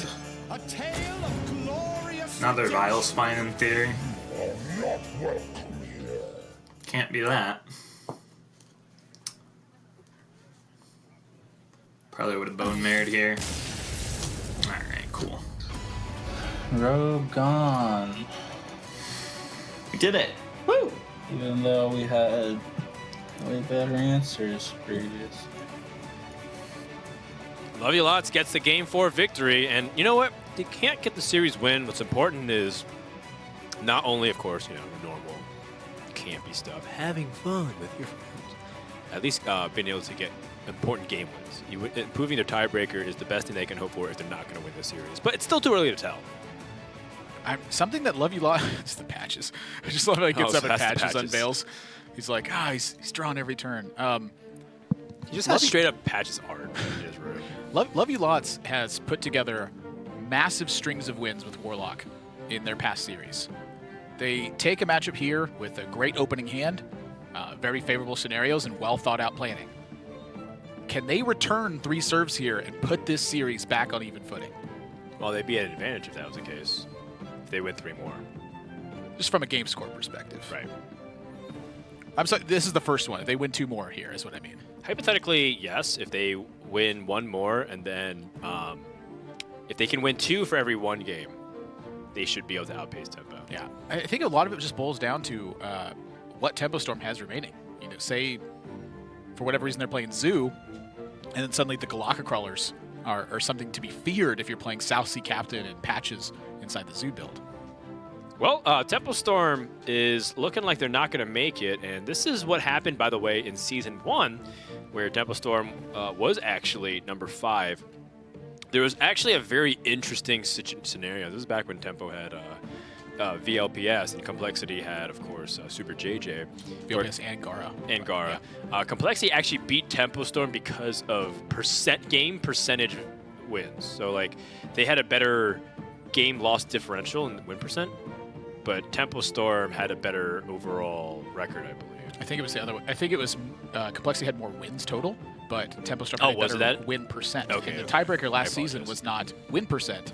It was, did you win more games in the game score category? Right. And so many of Complexity's matches went to game number 11 that they had just amassed a ton of wins. They had pulled their losses a lot closer, and their wins were a lot closer. Tempo Storm had more decisive wins, but they had more decisive losses as well. It was very much, they brought feast or famine strategies from week to week. Yeah. And Complexity ended up taking that entire season, right? They went from 4th seed and they won the entire series over Luminosity, which is what Team Love You Lots is now the reimagined version of that. They had Frozen, now they've added Muzzy, and you can argue that's definitely an upgrade. And we'll see if they're able to put things back on track. Right now, the Warlock is on deck, but there's a lot of decks that can be used to counter this Warlock. Yeah, Mage is something that definitely comes to mind for me. Yeah, and with Tempo Storm setting up Eloise, it almost seems like to be the case there. We did steal Stonehill and Earthen Ring Farseer, though. I mean, those are ways to disrupt the position for a Mage and be able to keep yourself at a significant life total moving into the end stages. Yeah, Dirty Rat is also a possibility. Bone Mare adds significant pressure, and all of a sudden it's no longer, a trivial board. It just ends up becoming really threatening, even if it's just like a 1/4. It's quite interesting because, Abyssal Enforcer has been occupying that 7 slot for Warlocks for quite some time. But if you have Stonehills and you have Galakas and you have Mistress of Mixtures, I feel like a lot of times you're left with minions that you can't quite make the best use of. And so maybe Bone Mare fits the bill better in those scenarios. Not sure. I mean, that's a tough possibly. call. That card is really good. Now, granted, not everyone thought it was going to be that good, but it turned out to be even better. I mean, people who looked at Arena thought it was going to be really good. And I think even a lot of players who don't play Arena thought it would be really good in that format. The question was it good enough to play in a constructed environment where people have a lot of access to removal, have a lot of good disruption, and most importantly, they have synergy-based things. And Bone Mare, turns out it ends up being synergistic with literally any minion, but people weren't thinking about that. They were thinking about Death Knights. They were thinking about all these new legendary cards, right? They were thinking about, how all these different strategies would come together based around more of that. Yeah, what decks get solidified by the cards that are coming into existence. Oh man, how does Jade Druid or this all other stuff come into play? Yeah. People weren't even talking about Cobalt Scalebane very much too. I remember people were playing Dragon Priest in the beginning. Killer was actually talking about like, oh, I actually really like Cobalt Scalebane and Dragon Priest, and that's when I started looking at the card. I'm like, well, this card's just pretty good. Yeah, that was my experience with it as well. Right. It's just like if I got a minion to stick, it was very strong. But this definitely is a matchup that can be favorable for Tempo Storm. Fireproof's Heart. Quest You know, Warrior. one of the ways that you fight against Blood Reaver Gul'dan is, or Control Warlock in general, is a threat that they can't really answer. Yeah. And so if Tempo Storm can keep themselves at a fairly safe life total and get Sulfuros online, that 8 damage is going to crash through turn after turn after turn. I love you lots, all things considered, are the aggressors in this matchup, and control decks do not typically do a good job at being aggressors. Bone Mare helps, That's the kicker. but they don't have it. Yikes. That is a really ugly opening hand for Tempo Storm. I think Quest Warrior, to me, is one of the more underexplored decks. People accept this for what it is, that you play Executes, that you play Sleep with the Fishes, that you play Brawl, you play Taunts with Fireproof's Heart. I personally am not convinced. I've begun experimenting a lot with this lately after my hundreds of games of acceptance of that as well, and I feel like I'm starting to discover some new tricks with this deck. For instance, I think Fiery War Axe is actually quite powerful in this deck. Do you use it to remove minions? I do. Fire War Axe would actually be pretty good right around now. Bloodrazor is quite comparable, but yeah, in the end, it does 3 damage to turns played. Yeah, the thing I was looking at was I was just getting so often beat by like Coin Sousy Captain or like a Coin SI7 agent or what have you. I was like, you know what? I'm tired of this. I'm gonna rally and blade him. I'm gonna play King's Defender. Well, that would be pretty busted in Tomware sometimes. Just 9 damage for 3 mana. Come on. I mean, in Wild, you do play King's Defender. It's true. One day they'll make it something that punishes weapons that have text. Yeah. Shout out to all the Wild players, by the way, out there in the world. I'm sure that they understand the true power level of some of these decks. You think, Control Warlock's is pretty good and standard. Just wait till you run into the Reno version of that in Wild. It's pretty nuts. Indeed. All right, let's go ahead and start listening to the teams. It seems like the game has slowed down significantly. This is a pretty crucial match for both teams. There were hard mulliganing for Gul'dan there. Yeah, definitely. Yeah. If it gets faster. Acolyte, in theory, or just a taunt if you can push. If they were to just blindly play an Acolyte, it'd be sweet. But this would have been the turn for them to We baited blindly Acolyte. Go, go, go! No. Trust me. No! So we have to ask ourselves, what if we coin Dreadlord? Right. We're gonna make plays that are good on board and hope to get lucky with our draws. Sweet. Or their draws. That's not Blood Razor, so I'm looking at the coin Dreadlord now. And do we not attack the Mixture Sin? I think we Because can we're setting up attack to it in. Dreadlord them again? No, we don't want to give them 3-card. No, we're gonna power. trade in. Yeah. Isn't all of the D. We still got one more to draw before we can We got 2 more. Oh, I see. We got the Voidwalker in our hand. Okay.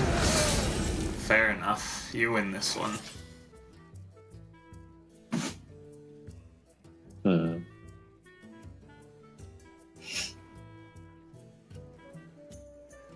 wish we had a taunt.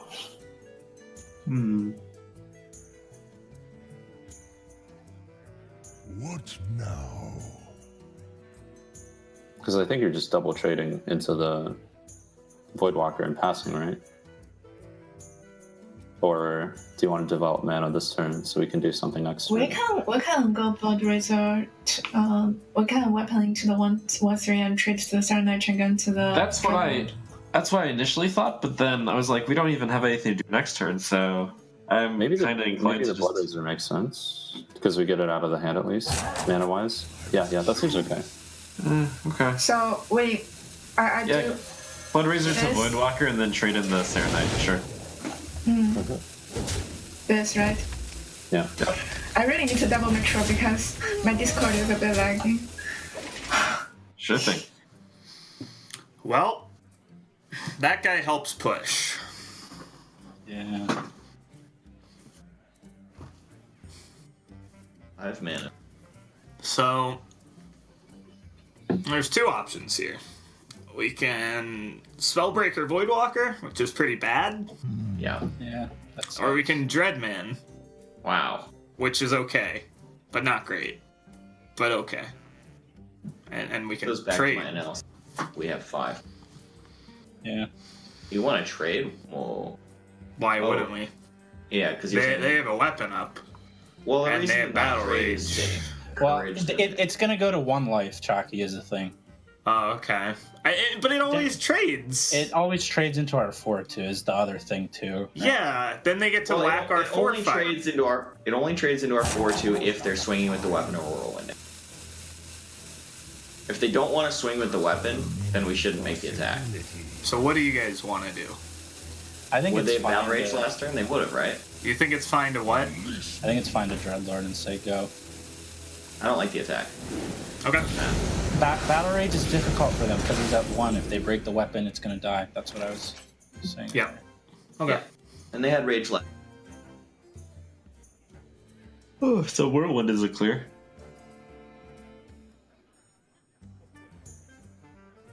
But then we're out of whirlwind effects for fishes. Is that bad? And execute.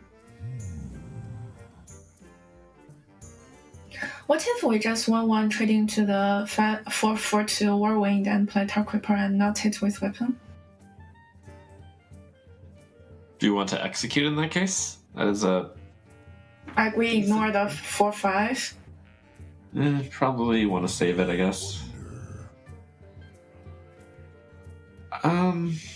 I think the Tar Creeper can be used to trigger execute. I'm game for using Whirlwind just to clear all this. But you make the call. So Dark Reaper trading to the 4/2 Whirlwind and play Dark Reaper, right? Sure, let's do it.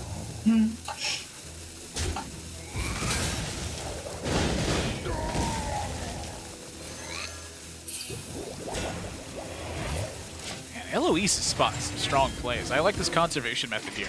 Try to keep that Blood Razor up for the turn you want to use Execute, you want to use Sleep with the Fishes, etc. And put Lovely Lots to the test of having to do the trading themselves. Yeah. But this is part of their plan. They've been trying to look for a reason to push, and I think now the Spellbreaker might be on the verge of that. Excuse me, I had something caught in my throat. Yeah, I completely agree. And, I think what's really important is that they're pretty light on the resources, but they can't they can't see too much tempo onto the board because the way Warlock can win the game is by having overwhelming pressure.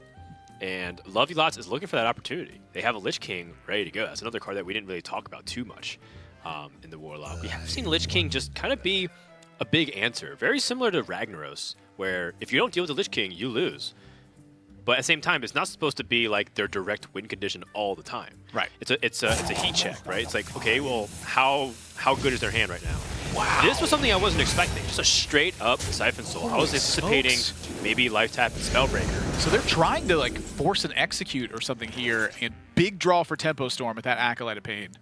That gives them some very much needed card draw because their taunts have been so light this game, and they have to start making quest progress. Well, they've made a decent amount of quest progress. I think they're at 3 right now. But if they hit Curator, they're there. So that's the big difference in how important a card or card draw is to this deck.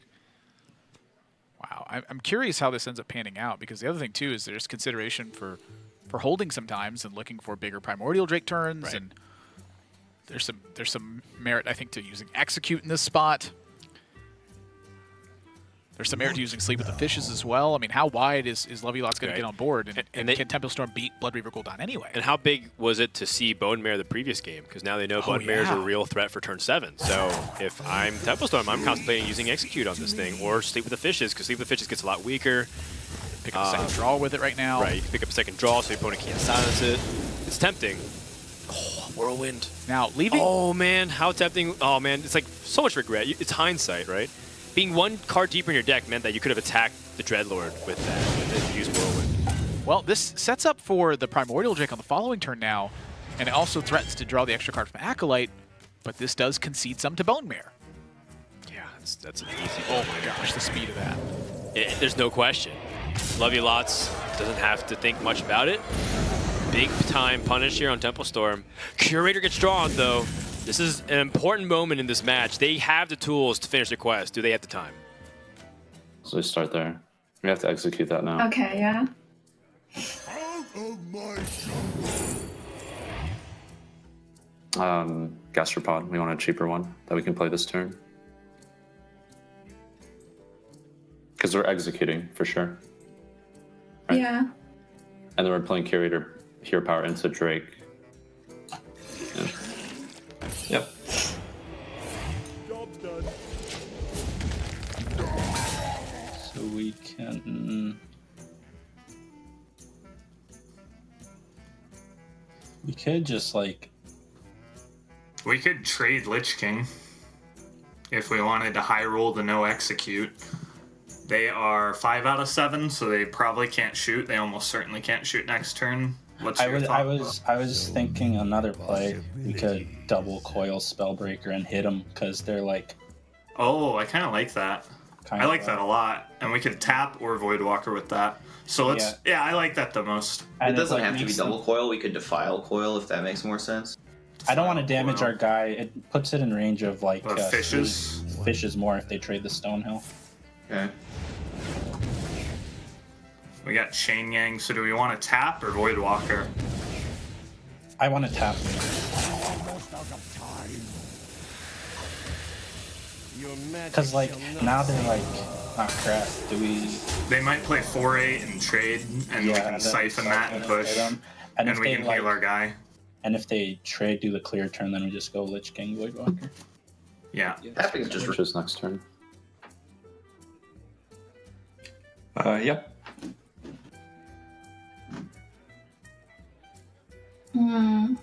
They play second Siphon Soul?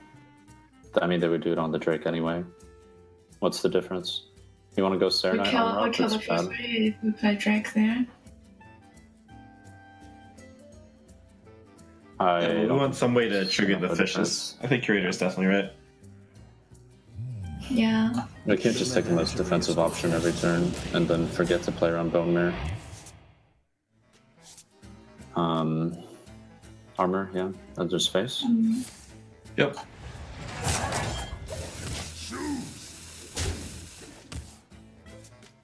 I see Stonehill Siphon, the Stonehill over a 3-drop to protect them against the Primordial. Against the Primordial, yeah. I guess they could go Drake Fishes. Let's think about that. Well, we have nothing against that, right? We would play Lich King into that, right? And they're pretty low. It's nice for us, like... Yeah. Do a Stone. Maybe another Lich King. Psychotron's okay. It's Psychotron, probably. Yeah. Punch.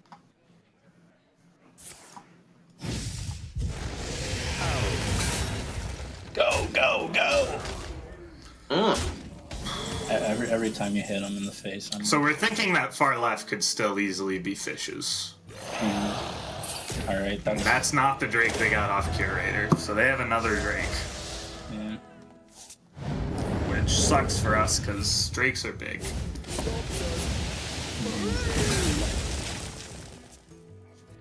Okay. So, Lich King Galaka. Yep. That's what I see. Okay. Yep. Warriors of the frozen wastes. What do we get? It's usually not good, but it might be good this game. Yeah. Why did we show the other Drake, by the way? Okay, anyway. We can go Slam and Drake to clear the Lich King? Or do you want to set up Sulfuris this turn? I think you start with Slam on Lich King. If we Sulfuris, then we can play another taunt. Another taunt? The 5-mana taunt. You're risking not clearing the Lich King then, right? Yeah, true. That's probably bad. I think we should slam first and then go into Drake. Yeah, Slam the Lich King first. They don't have Gul'dan yet, so I think we could take it a little bit slower.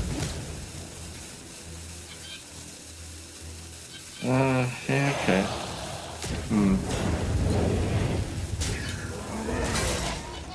I mean, they used the one silence double. Man, I'm a little scared. That last Silence second, I roll. thought, crap, weren't we saving this for the 2 Dreadlords? I mean, then they played Lich King, and now we're in kind of a weird spot. They play both Siphons, so our Lich King should stick. That's the nice thing, at least. A little sloppy play from Tempo Storm, but all things considering, they still managed to weather the storm here from Levy Lots, as they put up a huge Lich King to get obliterate and was threatening a lethal that Tempo Storm wasn't exactly sure about, and if they didn't land a big Sulfuris, would have ensured a loss. Yeah, something big to note is that the aggressive use of resources from Levy Lots, I think, is correct, but definitely has cost them some of this push right here. So now they're taking 8 to kill this Primordial Drake and try to chip away little bits of damage at a time. And while this is dangerous for Levy Lots, it's also very dangerous for Tempo Storm because they fall to 8. The information that second Primordial Drake was present has changed a lot of this, and now Brawl gets drawn. And this is, we're approaching those key timings for Brawl, but the Psychotron off Stonehill is mucking up that plan as well. This is still a very tight game. Yeah, it's a tight game that I feel like could really still go either way here. There is I'm trying to look at Blood Razor this turn. Blood Razor, Sleep with the Fishes, clears everything, leaves you with 6 mana, so you can Serenade Chain and Hero Power. You gotta take damage though to clear the Psychotron. You can't Hero Power. So you go down 5. Your opponent used already the Lich King. You dead to double Hellfire. What now? They do a lot of things. I don't think they can afford to take damage, honestly. So then what's the alternative then?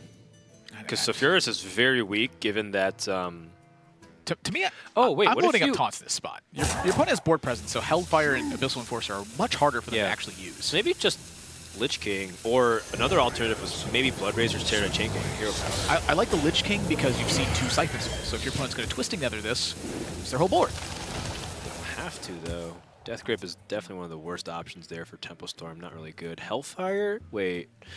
Hold on. Oh, they can't play everything. 6, 7, 8. I mean, they're getting awfully close, though. Yes. I was thinking if they even had some very weird, like, Defile opportunity, but it doesn't look like it. Well, they have an Abyssal Enforcer opportunity. I like the sound of that. And that would leave the Psychotron at 3-1.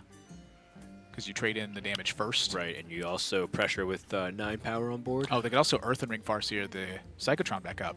Whew. A lot of options here. Let's listen to Levy Lots and hear how they want to attack.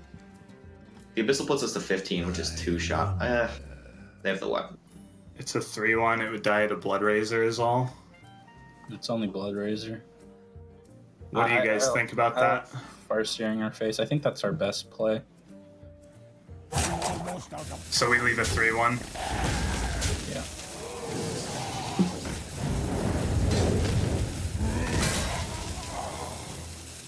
I like that too. What if we... No, I like this.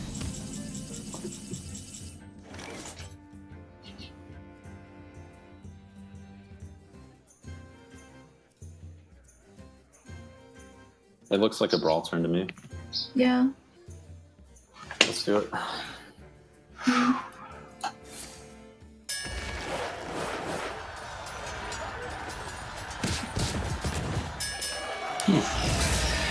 Well, it looks like a Sulfurious turn to me. Yes. Am I a good player? We'll see.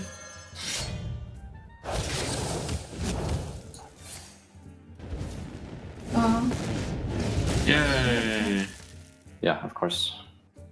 Mm.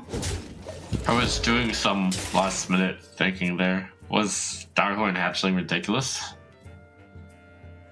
I think we really need to get this weapon out. Yeah, at this point, like Yeah. if we deviate from the Sulfurious plane, we're definitely losing. I actually want to play this weapon earlier, but We'd be dead to sleep then. How? How do they proc sleep without Blood Razor? They can't. Oh yeah. Okay. I see Okay. what you mean. The question is just tap or no. We could double chinging, not tap. Yeah, let's tap. So we can do that. Mixtures chain gang. Is that better? I don't want a mistress. I want to kill them, right? I guess it's really tough to kill them, but because they're gonna play it taunts. But like, I think we have to play 2 chain gangs and just. Well, 2 chain gangs they brawl, right? I guess they could not have second brawl, you know, like it. I don't want to heal them. I want them to die somehow. They could hit in. Yeah, you're right. And then we could draw double spell damage in theory.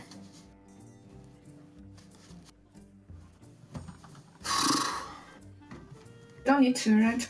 Yeah. So just Blood Razor, heal power, like Blood Sweet Razor, Fishes, and Fishes, and then I think you play. you can steal something.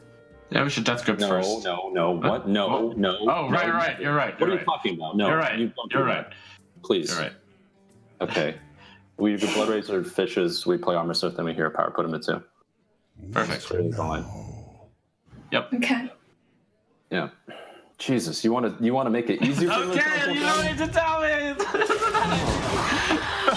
You guys are so intense, Mokas.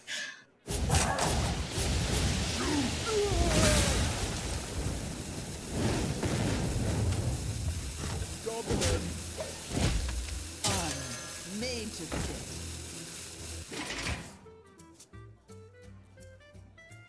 Come on, do that. Yep. I'd do that if it left us bet on board. Shadow.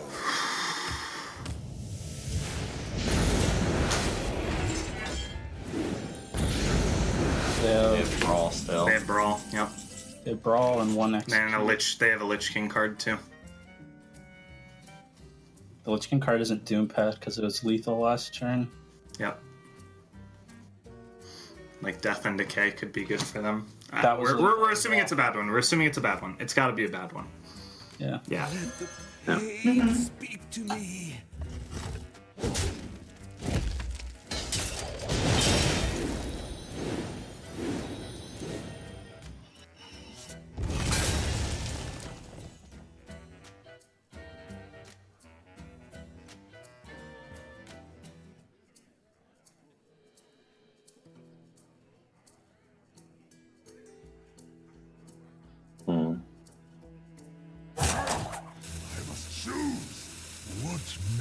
I think we execute the 6-5 and then we Hero Power? Yeah. Are we going for the win? Okay, yeah, sure. Well, I mean, is there both playing? Yeah, let's do it. What? Okay. And we have to hit with Armor Smith too. Or did we win? What is going on? Why do we not trade arms? No. We We don't need understand. What? Oh man, we did need that one. Go! That's what I want to hear. Go! Oh, I think I lost this matchup like 9 times out of 9 to Monday. Yeah. If I was piloting, I probably would have won. You probably would have won that game, yeah. They just played into the Siphon and Spellbreaker push, and we had them all. Love you lots, able to get closer to the equalization. Right now, Game 5 is in the books, and Love you lots takes a very crucial victory. Tempo Storm had some pretty big mistakes in that game. I agree with that, but I want to talk more about the emotions of the players and how it is escalating very quickly as we approach Game 6. Love you lots has been joking. They've been boastful. They've been just about everything you can imagine on the fun side of things. And today, they are stressed. Yeah. And Tempo Storm, they're playing for a 5th and 6th place spot here. And you heard the intensity from Just Saying during the match. Eloise even said it. You guys are so intense. And I love it. This is the emotion that I love seeing in these tournaments. Yeah. I think Tempo Storm played pretty sloppy that game. There was a lot of small things that they gave to their opponents, information, sequencing. Not considering the Bone Bear they just saw. And then the big thing was they played directly into the deck that they knew from their opponents, right? They knew that Bone Mare was a real possibility, and the way they set it up was fairly obvious too. They spent extensive resources to make sure they had a 6 mana, or on turn 6, they had a minion to play, so that way on 7 mana they could play Bone Mare, and they didn't deny that when they had the opportunity to do so, and spent the entire turn thinking. And then they also kind of played directly into a single target threat, which allowed them to Siphon Soul and pressure for damage, and then by the time they set up their Sulfure's weapon, didn't have enough life. And if they had a little bit more life, for example, if they were able to hero power 1 extra time or have a little bit more life, then that Hellfire wouldn't clear the game, and then they have this opportunity to win through Sulfure's hero power. The one thing you can't deny in that game, though, was that the aggressive play from Team Love You Lots is really what ended up winning. That pressure over and over gave them opportunities to close the game. Am I reading this graphic correct, that Virtus.pro did not win a single Warlock game all season long? When Warlock was never banned or self-banned? Yes. That blows my mind. It's been one of their big struggles throughout the season is closing games with Warlock. And you look at the teams in the middle here, I mean, massive win rates for them across the board. Not much of a surprise, I think, that Complexity has been troubled in the standings and having such poor performances with Warlock. I don't necessarily think that's to any extent of their own, although at times I have thought that. I think for the most part, their Warlock play has been pretty solid, but they're sitting towards the bottom end of the standings where the tiebreakers are concerned, and Warlock has clearly played a pivotal role in almost every single team. Almost every single team. Almost every Except for a team that is almost guaranteed to go through. Virtus.pro is sitting in 2nd place right now at 0% Warlock win rate. That is very surprising to me, given that Warlock's been so valuable to every other team. And what's also pretty funny is that I think that kind of big picture outlook will tell a better story than just looking at a class win rate straight up. You can look at Trinity Series and be like, oh yeah, Warlock has like a 53% win rate. I'm like, well, that's because one team can't perform with it, and everyone else has a 70% win rate with it. Just about, yeah. One person can drag down the average pretty significantly. And the story is starting to unfold as well. You know, I mentioned it, that Love You Lots, Warlock has played a big role in their series, picking up between 3 and 6 wins very often with it. They're on deck to return a 3rd game with Warlock now, and if they can do that, this series is back on even footing.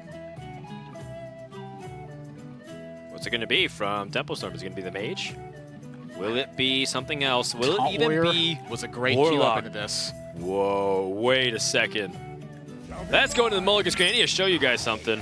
Your nightmare. That is an unironic Gnome Feratu, not because it is top 1 waifu in the game, but also because it's very effective in control matchups, particularly the Warlock Mirror. I'm personally not into the undead thing, but to each their own.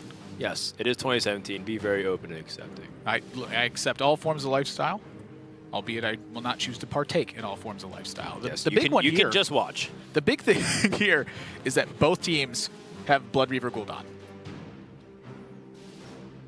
Yeah, Blood Reaver Gul'dan, a big thing that you often life tab for, so you can absolutely guarantee that both these teams are heavily considered keeping it.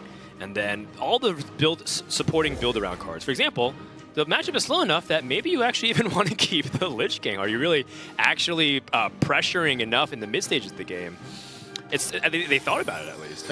It is something to consider, but you do need some stuff to fight off in the meantime. Right. I imagine Tempo Storm not queuing it up last game with a Gnome Feratu in the deck puts Love You Lots more in the camp that this is probably Zoo than it is a control warlock with Nosferatu. I mean, that already would be an astonishing read. That is true. The Voidwalker here and the keep on multiple of these cards, I think Lovey-Lots is securing the idea that this is ZUL. Yeah, I think that's the Defile keep. You're absolutely right. If they knew what deck it was, maybe they'd reconsider it. You just go for it. Woo! What is he gonna? Look at Chaggy's face. He's like, oh my gosh. And this is bad news for Lovey-Lots because they've already life tapped once. Yeah. So this matchup, as much as I hate to talk about it this early, the resources boil down to where both teams trade everything into the center constantly, and it comes down to Blood Reaver Gul'dan and a fatigue race. All right, Firebat. Look, Firebat talked about it in Shaman versus Warrior. I'm talking about it in Control Warlock versus Control Warlock. Nothing against Firebat. He understands a lot about the game and has an extremely high win rate playing for that fatigue. But I digress. No, you're absolutely right. And second Nosferatu is going to compound this. Tempo Storm never has to life tap for the entirety of the game, and Lovey-Lots drawing that extra card could be absolutely devastating when it boils down to the end. And a second Lich King, everything is coming up Tempo Storm this game. They were already like pretty favored, but I mean, double Nosferatu this early into the game, and because the important thing about what Nosferatu does is it gives them ways to spend mana and play to the win condition, which is the fatigue. Let's go ahead and tune into the teams and see if Lovey-Lots can pull yet another rabbit out of the hat. Cheng trade the 1/3. Yeah. How long can this go on? How long can this Okay. go on? So, in advance, when we start getting to the fatiguey stages, we're just going to want to think clearly. Math more. Write down the math. Yeah, write a lot, think a lot, bring up valid points when we have them.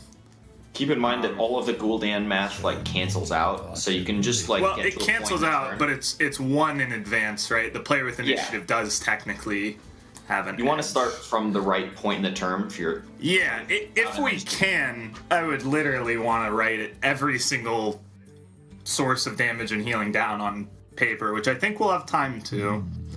But if not, then yeah, you assume it cancels and you just count fatigue, right?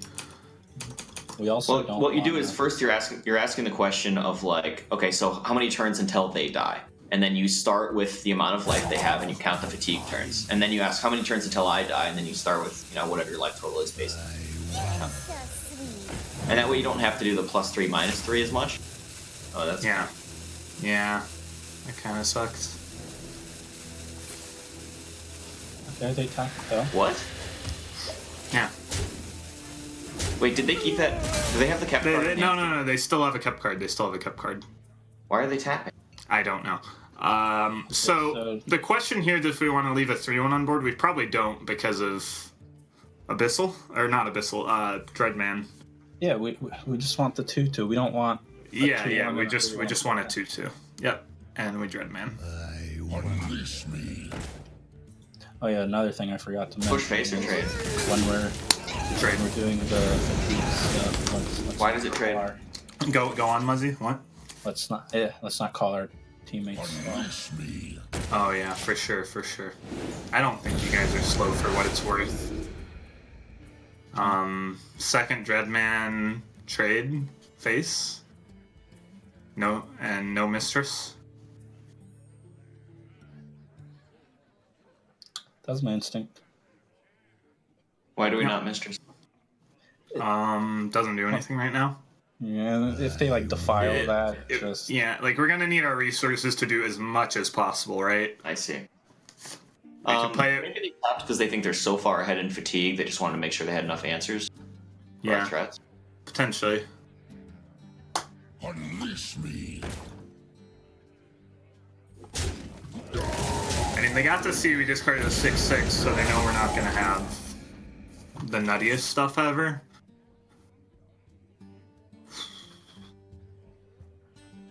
We can clear. Can we wait a turn on it? I think we can wait a turn on it. Just tap this turn.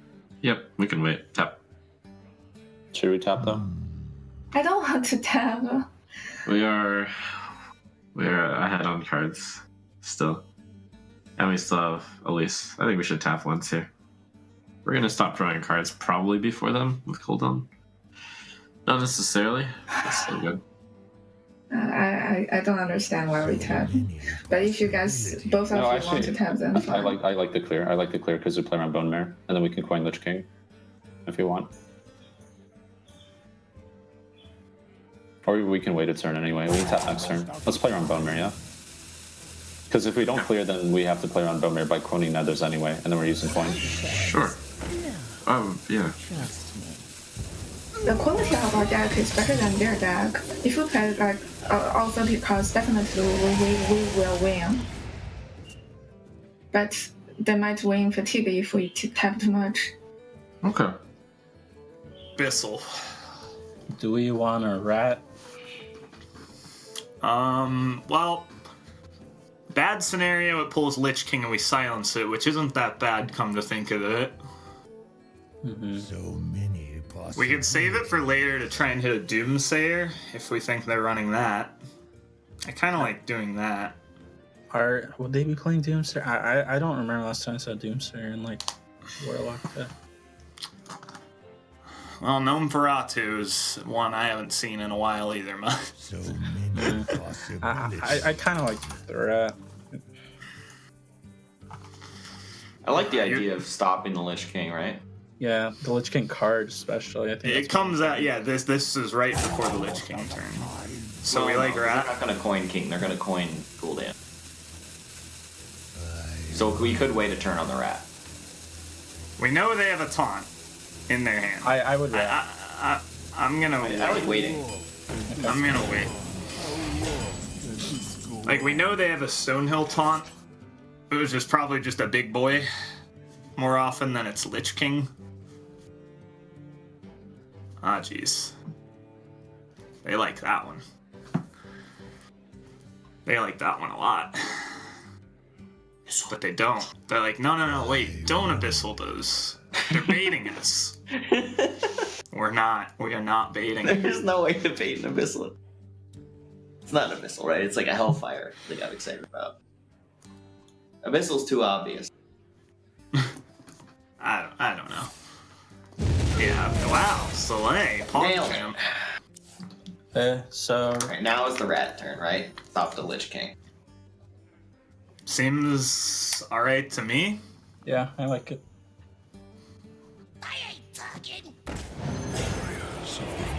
That was off Stonehill. That was a Stonehill Lich King. Oh, whatever. Spell. And... Do we Galaka? I think we play the minions. I don't want to tap. I'm going to play minions and say go. Okay. And figure it out next turn if we need a tap. We have no demons, do we? We have this Dreadlord, though. 2 demons are enough, I think. Maybe we don't need to play this one. We're definitely We don't need to wait for a bit. We have Voidwalker, we have Despicable Dreadlord, and we have, we have just those, yeah. Yeah. Okay. I want to play it. I want to make sure they're 2 points ahead in fatigue and just play it. It's... You know, I want to... Do we want to draw off the Mortal Coil? Probably not, right? Yeah. So... We can't do a clear. We can, right? How? One, I see. two... I see. Wait. So 4-2 into 4-5, 2-2 into Lich King, coil the Lich King, then Mistress Defile. That's the clear. It'd be a 1, a 2, and a 3. Wait, what? It'd be 4-2 into the Dreadlord. Yeah, okay. Galaka Crawler into the Lich King, coil the Lich King to do it to 3, then Mistress Defile. Mistress Defile. So do we want to do 3 cards to get rid of a Dreadlord? Or do we just want to kill the Lich King? Almost out of time. I want to just kill the Lich King. I want to just kill the Lich King. Yep. Pass. Outright. Yeah. Powerful.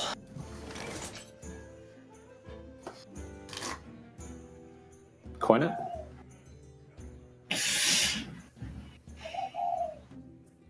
I'm not sure. I want to coin it.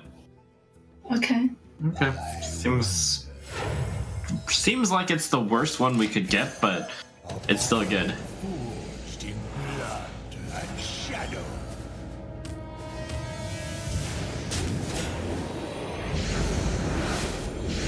Okay. I'm just thinking we nether. Yeah. Thoughts? Yeah, it's just nether. So we're gonna catch up with our Lich King being good and our Stone. Well, they still have their Lich King. They still have Our Lich King's gonna be better than theirs, and we're gonna Stonehill more Lich King. That's how we win. That's the idea. I like it. I mean, it's very likely. I'm just trying to play to an out. Well, after we nether, like, how likely is it that they're just gonna have a good threat this turn? We're probably gonna get to play our Gul'dan. Like, they have to have like their Lich King right now, or an Abyssal, something worth siphoning over Gul'daning, or else we Gul'dan, and then, you know, we're in the Gul'dan state. Alright, let's go Gul'dan.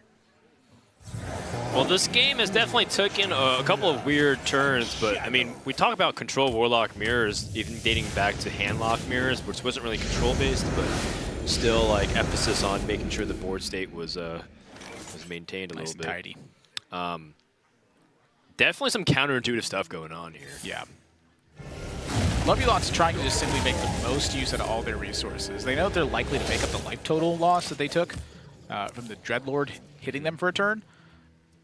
So they're not really too worried about that. But here, now we're in the standoff, where LuL's technically gets so a little... far behind. They get more life total out of their Gul'dan, but they're behind in that fatigue number. That number on the right side, 14 cards for Tempo Storm and 12 cards for LuL's. That's really the key to look at. LuL's has to find a way to apply some pressure to Tempo Storm prior to getting to that point. Yep. You heard Zlay talking about it. It's Lich King, it's Stonehills into more Lich Kings, and the like. But Tempo Storm earlier said they also have an Elise, so that's one extra card in their deck. What's very surprising is the willingness for Temple Storm to originally tap and get deeper into their deck. A lot of times, because this matchup is so removal-centric, you're never able to stick a threat onto the board, and so it really does matter about fatigue. And as much as we were kind of joking about earlier, even from turn 2, you have to start planning when you draw the last 30th card in your deck. And Temple Storm was like thinking about equalizing it. They're like, yeah, why not just tap? We're like 3 cards, or they're 3 cards deeper, so we should get away with it. But they're like mistaking for the fact that if LuL's gets pressure on, then the life differential won't necessarily be as generous as it used to be, because they were almost like not playing into a bone marrow. Oh my gosh. Well, that explains why they're tapping. When you're more threat dense, you definitely can tap, but even seeing this, I still think it could be a mistake to have life tapped. No, because you don't want to give them an opportunity to get optimal removal, and then your threat didn't matter. You also just don't want them to know you have Medivh if you don't have to. Like, I think if Tempo Storm just didn't life tap this game, they have close to 100% win rate with the Gnome Feratus in their deck. I think if they life tap, they still have a very close win rate to 100%. I definitely agree with that as well, but I just... A game? So kind of you to join me. LuL's is gonna lose. This is like so much to overcome. Well, okay. Yeah, Frostmark can be a really big deal in the matchup. Yes, it definitely can. Because it just has 15 extra damage. Tempo Storm just, again, they have the extra card with Elise. They have their own Lich King. They have an Atiesh in play right now. It's really hard for LuL's to get something going. Many bloody decisions. I think playing Lich King here could come with a hefty cost. Let's go ahead and listen in. Siphon Soul is the play for them this turn. So they could get some ad minions off of their thing, maybe? Howl Fiend. Oh yeah. Give them a Howl Fiend for their 3-mana spell that doesn't exist. Shadow Bolt, okay? You can play Shadow Bolt. Okay, okay. Dream Life. I don't know if we want a Lich. We probably Your do, right? thought is... No, I want a Lich King. Get the Frostborn. I mean, this is the best chance. Yeah. It's the best chance we've got. Maybe they don't have any ciphers. It plays around Rat the most, like... We have Stonehills for potential more. Yeah, I know. That one Glitter, sucks. Pooper. Yep. Hmm.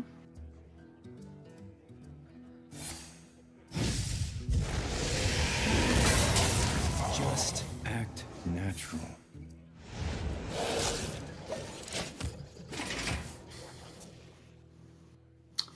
Okay, we can go like 1-drop Bone Mare. Yeah, suck their guy. That makes sense to me. It leaves them with a guy to hit into our guy, but it's just kind of fine. Like if we try to kill their guy and then do it, they get to Nether, and we have to let that 5/7 hit us, or we have to obliterate it after sucking it. Oh, you're saying this is a good Bone Mare turn because it kills their own guy. I like it. Yeah, that's perfect. That's basically everything. Yeah, I like it. We're playing the Voidwalker, right? Yeah, has more health. Why do you call? But Soleil, it already has taunt. We're missing value.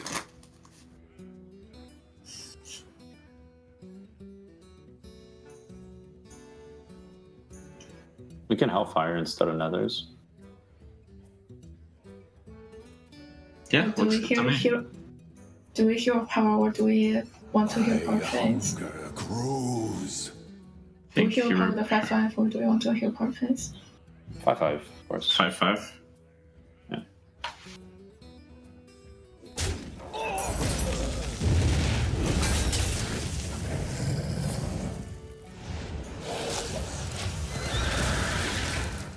I mean, they just shouldn't. Just coil suck. Yeah. Yep. It's not even a big deal. This thing's so good. Oh yeah, this obliterates choice. I mean, that was unlucky. It gave us a chance, you know? Right. Oh, He makes a lot of 5. You still have 2 Lich Kings in the deck, okay? Yeah, Those okay. Stonehalls. One Lich King missed. The next 2, though, we're gonna get. Can we ever random some Nosferatus? Not No. possible. No. The only random we've got left is Stonehill. Like Death Grip. Tempo Storm looks like they're still very far ahead, but Lot's kind of holding on to the fact that Stonehill Defender might give him a way to bail themselves out by a powerful Discover. And that's about their only hope at this stage. Tempo Storm hanging on to this, at least the Trailblazer. You might be looking at this and go, why don't they play it? Just go ahead and get the pack. But I think something they're trying to do with this Elise is offset the tempo of the fatigue damage and trick Lots into thinking that maybe they're more secure in a spot than they actually are. Playing Elise after you're already ticking into fatigue means that you actually offset one of the big hits from that by adding a card to your deck on the next turn. So I think them holding on to this is sometimes quite clever. A, sometimes they don't show it, and then B, sometimes they trick Lots into a bad spot. Yeah, and again, because there's such a commanding lead of the fatigue, it's up to Lots to present threats. So they don't have to go onto the board. In fact, by going onto the board, they give opportunities for Lots to do stuff like dump their hand. You know, like you saw the opportunity for Lots to play Coil and Bite, which effectively did nothing. So why develop a threat if you're giving your opponent an opportunity to use their cards? Yeah. That's why the life taps and the extra card draws are so paramount to avoid in this particular matchup. It's not, you don't want to avoid it versus Warlock in general. You want to avoid it versus Control Warlock when you're playing Control Warlock. Right. The fact that Tempo Storm played Voidwalker in one led Lots to believe it was Zoo. Yep.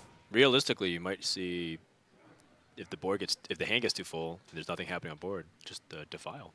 Yeah, sometimes things like that. Throw away a card. It's like the old Freeze Mage Mirrors where you just play Frost Nova on nothing. Yeah, Lots is holding onto these minions to try to plow them all into play at once at some point and force Tempo Storm into an awkward spot with that as well. Right. And that's a lot harder to do and a lot more tricky. But the onus is on Lots to act first.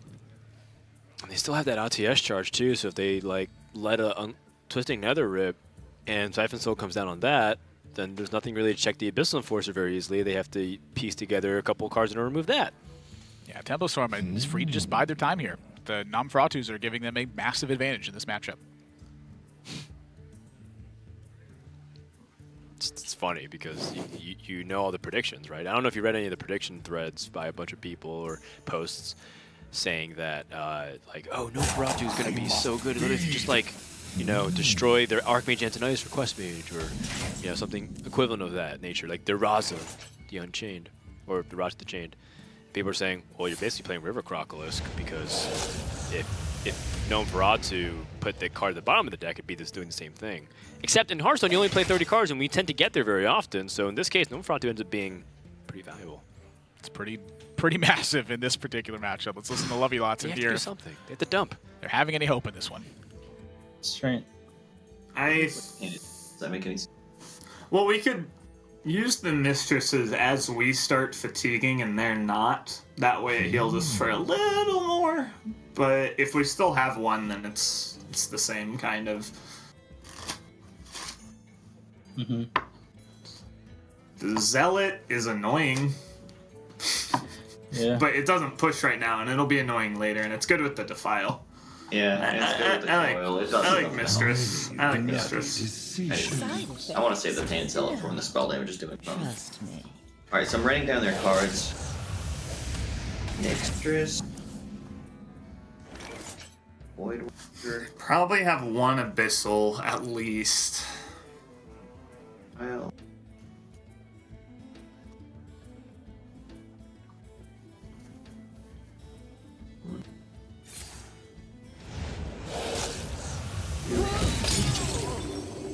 Why do you call? Okay. Where? Do we play it immediately or no? They could have rats. I mean, if they rat the Stonehill, it sucks. But yeah. I want a Stonehill. Like, we Stonehill play a card, and then next turn play Lich King. Okay. So there's the Lich King. Yeah. Good start. Just like I said. Yep. We need to play 2 cards, because we'll get a Lich King card, and we'll draw a card.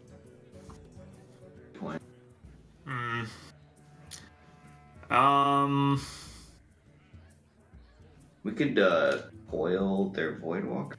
Yeah, I want to get rid of the coil and maybe a minion. The minions are nice to hedge against rat, especially Blood Mage and Lich King getting ratted suck for us. Feed now. So, Do you want to obliterate it? Coil obliterate? no, I don't think so. You want to coil Defile? Maybe play another one. I'll just play Zealot. Okay. Yeah. They can kind of get a read that there is a Lich King here. Yeah, maybe we should have just not sucked next turn. We could have just played a guy with the Lich King. No, I like it. Well, the suck doesn't matter much. Suck doesn't matter. Yeah. We probably should have, especially if they run rats. Now this really gives them the indication they should rat. So Maybe many bloody another there? decisions. I don't like No, they have Stonehill number 1 and 2. Then, do you guys want to use chip spell for the weapon? I don't want No, to use rather chip save spell it for also. the weapon. So I think we're under no pressure. We just go ahead and power the 1/4 and take it slow. Yeah, at least it's fine here. This jungle hides many secrets. Oh, that's bad too. Write down pack. Yeah, that's a nightmare, huh? Oh yeah. I mean, this is a Sifka special if I've ever seen one. Yeah. So we're gonna double trade Suck and Lich King. Yep. Let's get like. I mean, Frostmourne's the best, I think. Yeah. The best would be if they still haven't drawn Lich King, they run it, and then we Death Grip it. Death Grip's insane, right? Okay, we got Frostmourne. So we have a chance. We could not play it for a while. Kind of we bait could use them it for in. fatigue damage. Right, if the minions can stick. Has the prophecy been foretold? I mean, Muzzy called it, says we're going to rely on the Lich King off the Stonehill Defender. So that's Lich King number 3. We know that Temple Storm has 1 in their deck too, right? So it's 4. And then this is a Lich King off the Twisting Nether. So that's 5. Or just an Eldritch Horror, that's cool too. That's beefy. Frostmourne could change this game. It could. It's 15 damage it represents, plus it can return kill on minions. Yeah, but there's also a decent amount of heal in Tempo Storm's hand with 2 Farseers. Another Stonehill as well. Oh, right, so there's Lich King number 6. This game is insane. Oh, we also forgot Tempo Storm has their own Stonehill Defender, so that's Lich King number 7. Hunger grows. Plus there's the Angora pack and the Stonehills. So 5 Stonehills, so there's 12. Yeah. How many Stonehills can you get off a pack? Can you get Actually, 4? you can. What? Why can't you? Oh, because it's guaranteed an epic, right, or something. It's like guaranteed at least a rare. I mean, at least it's more lucky. I think they buffed it or something like that, which. Oh, so they can get another Stonehill Defender. Let's try number 2. That's his second time Mogushon Warden's been offered, by the way. Oh, Stonehill Defender this game. It's just funny. It's very amusing. Now. I just want to point out how rare it is in Hearthstone for a card to be associated with one person. Mogushon Warden is one of those cards. Obliterate to try to buy some tempo here as well. Wow. This game is still in play for Love You Lots, but yeah, this is an uphill battle for sure. Definitely going to need to keep track of at least how long this game was. I'm looking forward to the stat page. Specifically, I'm looking at like how much health was like gained back and forth from like the hero powers and whatnot. Yeah. I'm sure.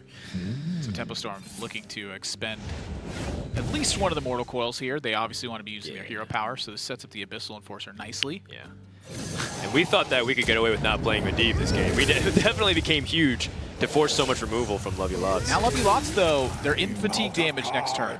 Yeah. So the hit with the Frostmourne definitely requires them to take some more damage, but it can start building towards a big board state. It only matters. The thing though is that Frostmourne damage gets canceled out at fatigue 5 because that's when they start taking 5, 6, 7, right? And that offsets the amount of damage that they hit.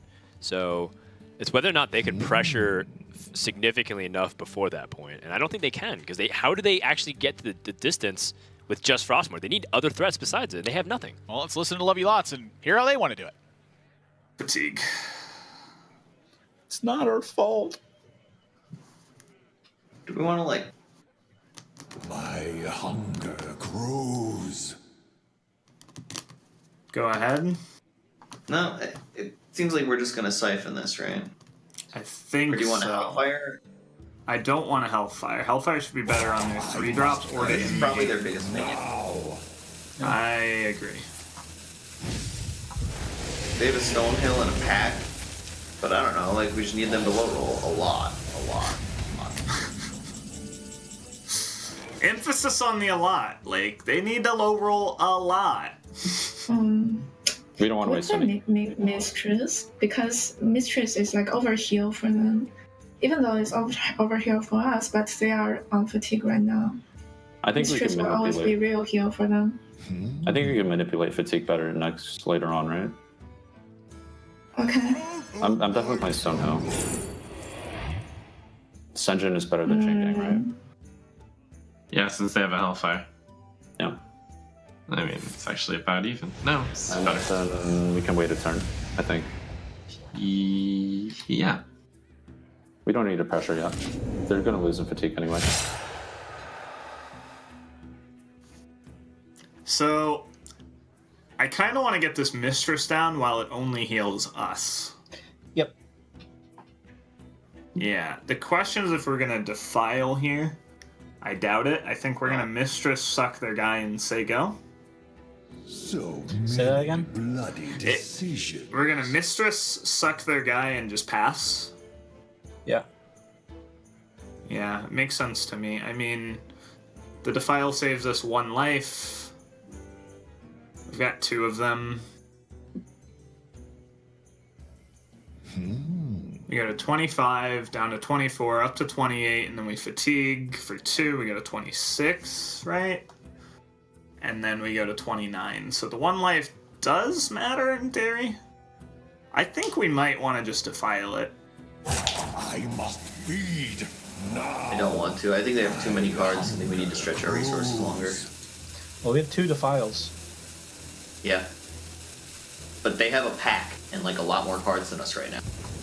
Yeah, but how are they going to play all these cards before they can open that pack? It's going to be way late in Fatigue, right? I think we make a timed push in Fatigue, right? Yes, with Frostmourne. We play Psychotron, Voidwalker, and stuff next turn. We strap on Frostmourne, we start swinging, like as soon as they start fatiguing, we start going. We hope their stuff sucks, and we hit them in the face a bunch. I agree with That's where I'm at. It's very likely not going to work, because they've got the Mistress healing, they've got a Drain Soul healing. It's going to be tough for that to ever work.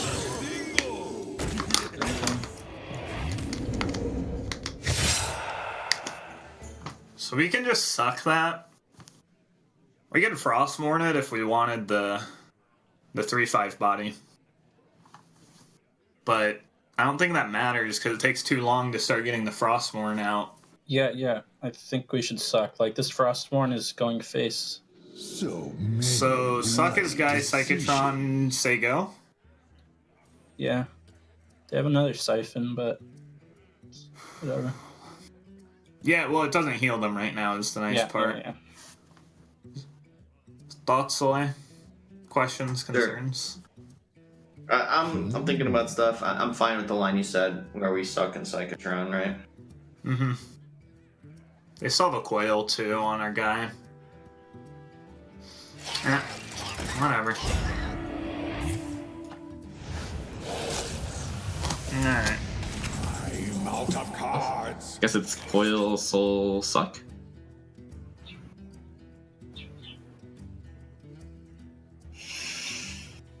And we play Farseer, so they can play the Why Hellfire. why not coil defile suck? Because Dransol is a healing. So many bloody Yeah, I like that. decisions. Good call. The reason not to play Earthen would be because of Hellfire.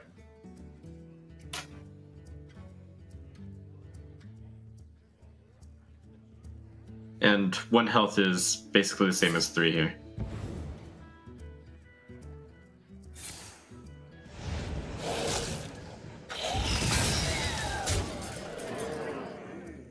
Okay, I'm inclined to save everything. That sounds fine to me.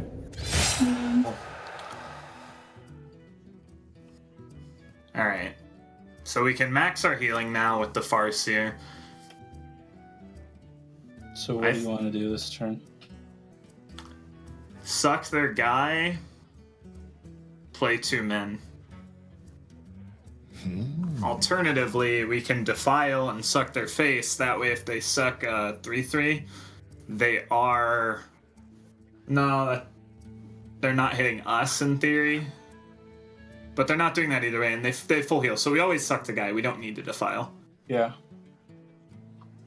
Yeah. So we play both guys, right? There's no point in holding back. Like, this is it. This is... This is the push. Any reason to not play 2? We're dead to Abyssal. Okay. You can't beat that. You need max push. So now that we push, they play the Dirty Rat if they haven't. Find out. Yeah. Well, they can still hold. Like, they're not dying anytime soon. I mean, they for sure Dirty Rat here. 3/3 and pass. They want to see our resource now, right? They want to see our deck. They want to see our deck, yeah. Just suck pass. Probably don't want to show the Dransol at least. We'll heal you. Let's go! Hey. Suffer. So they're taking how much? Not much. It's not much.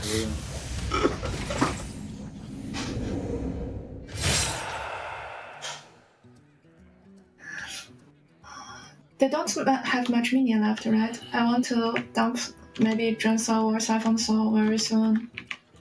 Because we might not have target to do that. They have no minions left. Their hand is Thalnos, Defile, Hellfire. If they run 2 Hellfire. Or no, they haven't even shown a single one. So it's Thalnos, Defile, Hellfire is their hand.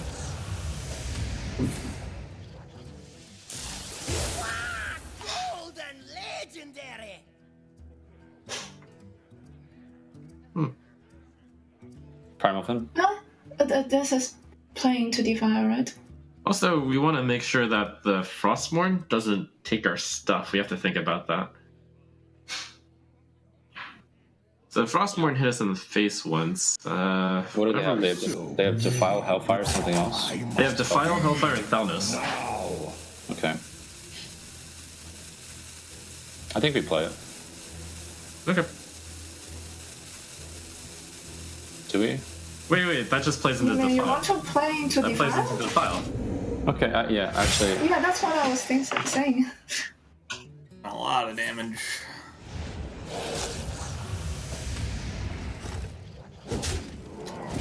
So the only thing to consider is if it's ever Defile Hellfire time, just to save us that 1 life.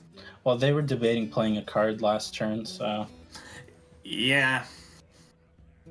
Right now we take 1, then we take 6 and 7, and then 8. So 6, 7, 8. So many bloody 21. decisions. And you add the extra 1 in 3 turns in a row, that is exactly 24. But if we Hellfire, that's exactly 24 as well. They're going to take 3, correct? So It's not 2, right? Yeah, an extra Right, they're taking 3. Okay, so I must they take 3, 4, 5. now. You'll mind. They're just gonna siphon their own guy and win, but I think we pass. Okay. I think they at this get- point, they're just trying to conceal information with their plays. That's all they care about. They're guaranteed to have a minion. Okay, Farce here. Yeah. Okay, so we're dead. Don't have to do anything. Yeah.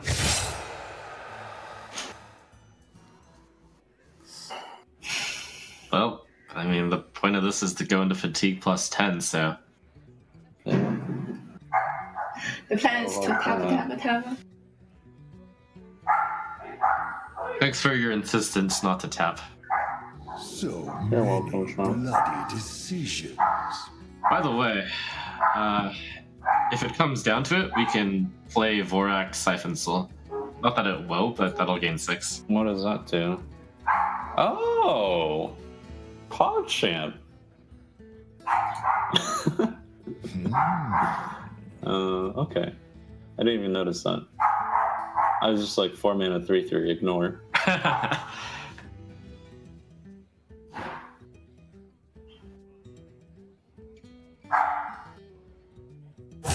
I must feed now.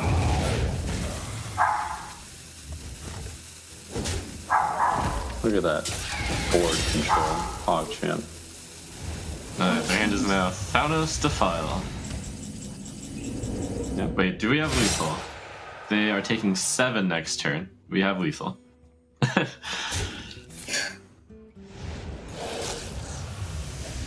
Yep. Alright. Didn't need to show anything else. Cool. Guaranteed win deck against other warlocks. Feels good, man. The Sniper Warlock has succeeded in its mission and has sniped the other Warlock from Team Levy Lots. That's going to be a 4-2 lead for Temple Storm. What a marathon that was. That was definitely not the speed of which we are used to when you watch Tempo Rogue and some of these other things. That game was 40 minutes long. Whew. And look at the damage. The damage is fairly close. The healing is way in Team Lovey-Lot's favor, but the fatigue damage taken is way in Tempo Storm's favor here. That is 10 versus 28. Nosferatus and Elise are what got that done. That's right. And it was really important. And that's why when people make fun of Rin, the First Disciple, which is the new Warlock Legendary coming out for Kobolds and Catacombs, if we end up getting in a situation like that where it's Warlock Mirrors, that card also is a way for you to win Warlock Mirrors or things of that nature where you're not doing anything, like Warlock versus like a Control Paladin. Yep.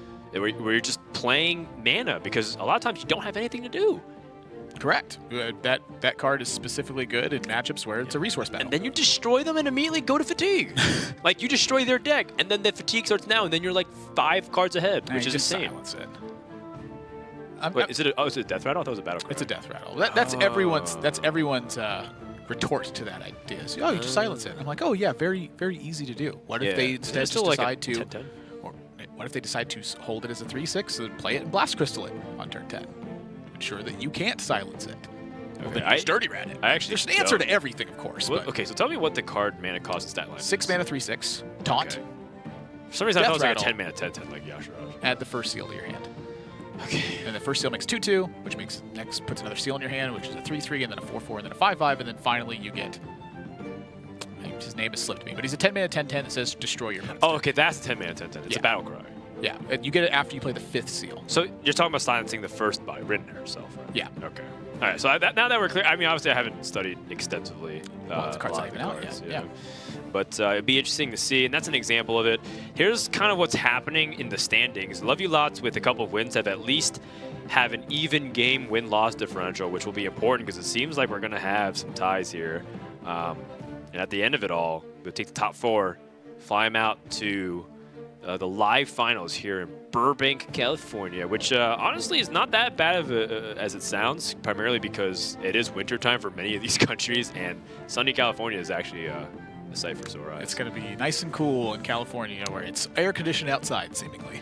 Yeah, you know, a lot of these other, like a lot of the EU players we're talking to, because Trinity Series is primarily dominated by European players. Like, oh yeah, I can't wait to go to California. It's freezing here. Yeah, I think this is actually like one of the first like predominantly North American teams that like matchups that we've had. Most of the teams have more European players.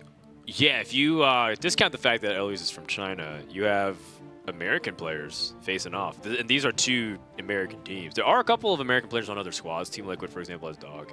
But yeah, if you look at it, most of Hearthstone's top squads are European.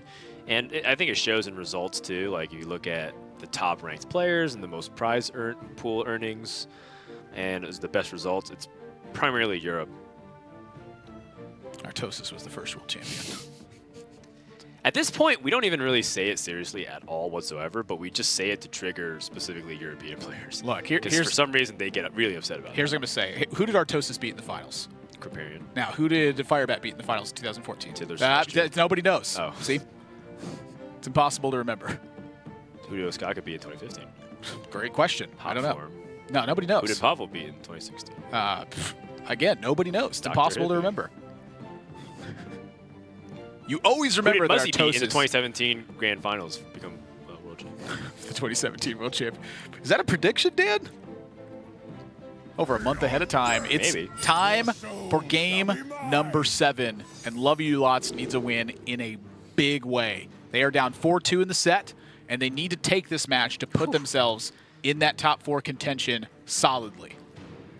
So with Doomsayer, that makes me consider whether or not this is a fatigue-based warrior. So if you guys thought last game was long, you could be in for quite the ride. You know, it's so funny because one deck plays for fatigue and says, you know what? Hold my beer. The fatigue warrior says, I'm going to come in here, you know, or whatever they drink in taverns. Hold my ale. It was the Warlock matchup first, so it's like hang on. Let me beat up this deck. Let me blow up all their minions. Let me show you how it's done. So, they're like, oh, you want to blow up all my stuff? Okay, I'm going to blow up all your stuff. Here's my Warlock deck. Right. Hold my beer. And then the Warrior steps in. He's like, hold my beer. And it's a Foster's at that point. It's one of the biggest ones you can get, as Navi touted time and again. Tempo Store makes the read. And we're just going to go for, like, it's not a Pirate Warrior. We don't think you'll queue Pirate Those are Warrior. extinct right now. Yeah. They have explored Ungoro fully and have not returned. It's got to be a slow Warlock.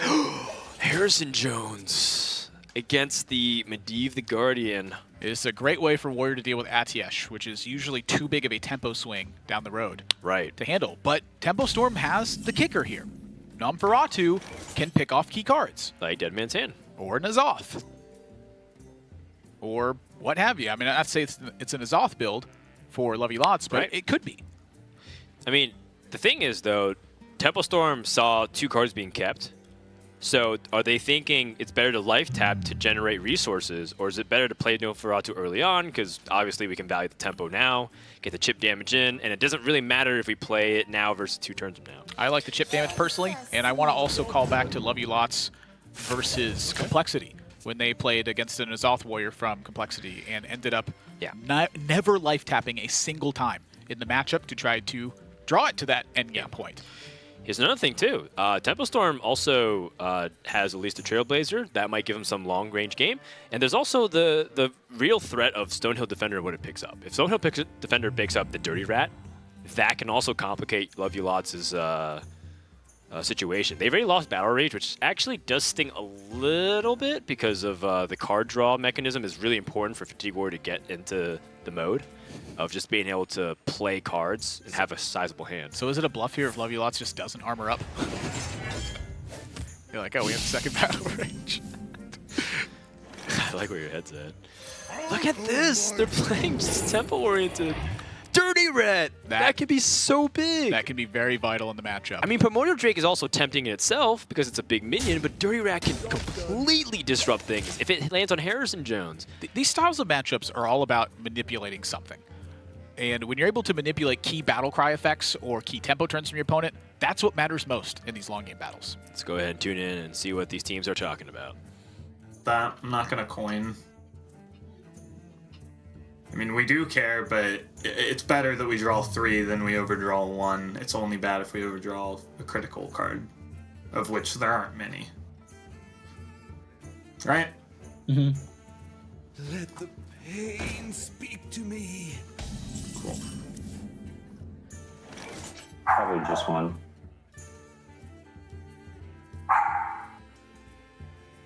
I do think we end up tapping this turn. In the case of Dead Man's Hand, we couldn't possibly no, I guess we can out-fatigue 1 DMH. Yeah. If they run double Dead Man Hand, we can't win, right? If they run 1 Dead Man Hand, we don't want to tap too much for the fatigue. We probably can win fatigue. I want to tap 2 times this game because they're going to draw 2 off of Acolyte. So I think we tap this turn because I don't want to play anything else. Yeah. Yeah. All right. Good talk. I don't want to play anything else either, so I'm inclined to double trade to block out Battle Rage and whatnot. Okay, yeah, I agree with double trade. Almost out of time. Yeah, I guess. So we can Blood Razor. There's the first one. Yeah, Blood Razor seems fine to me. They play 4-5 next turn a lot of the time. Mm-hmm. We don't have a great clear, but we can clear. What now? Yeah.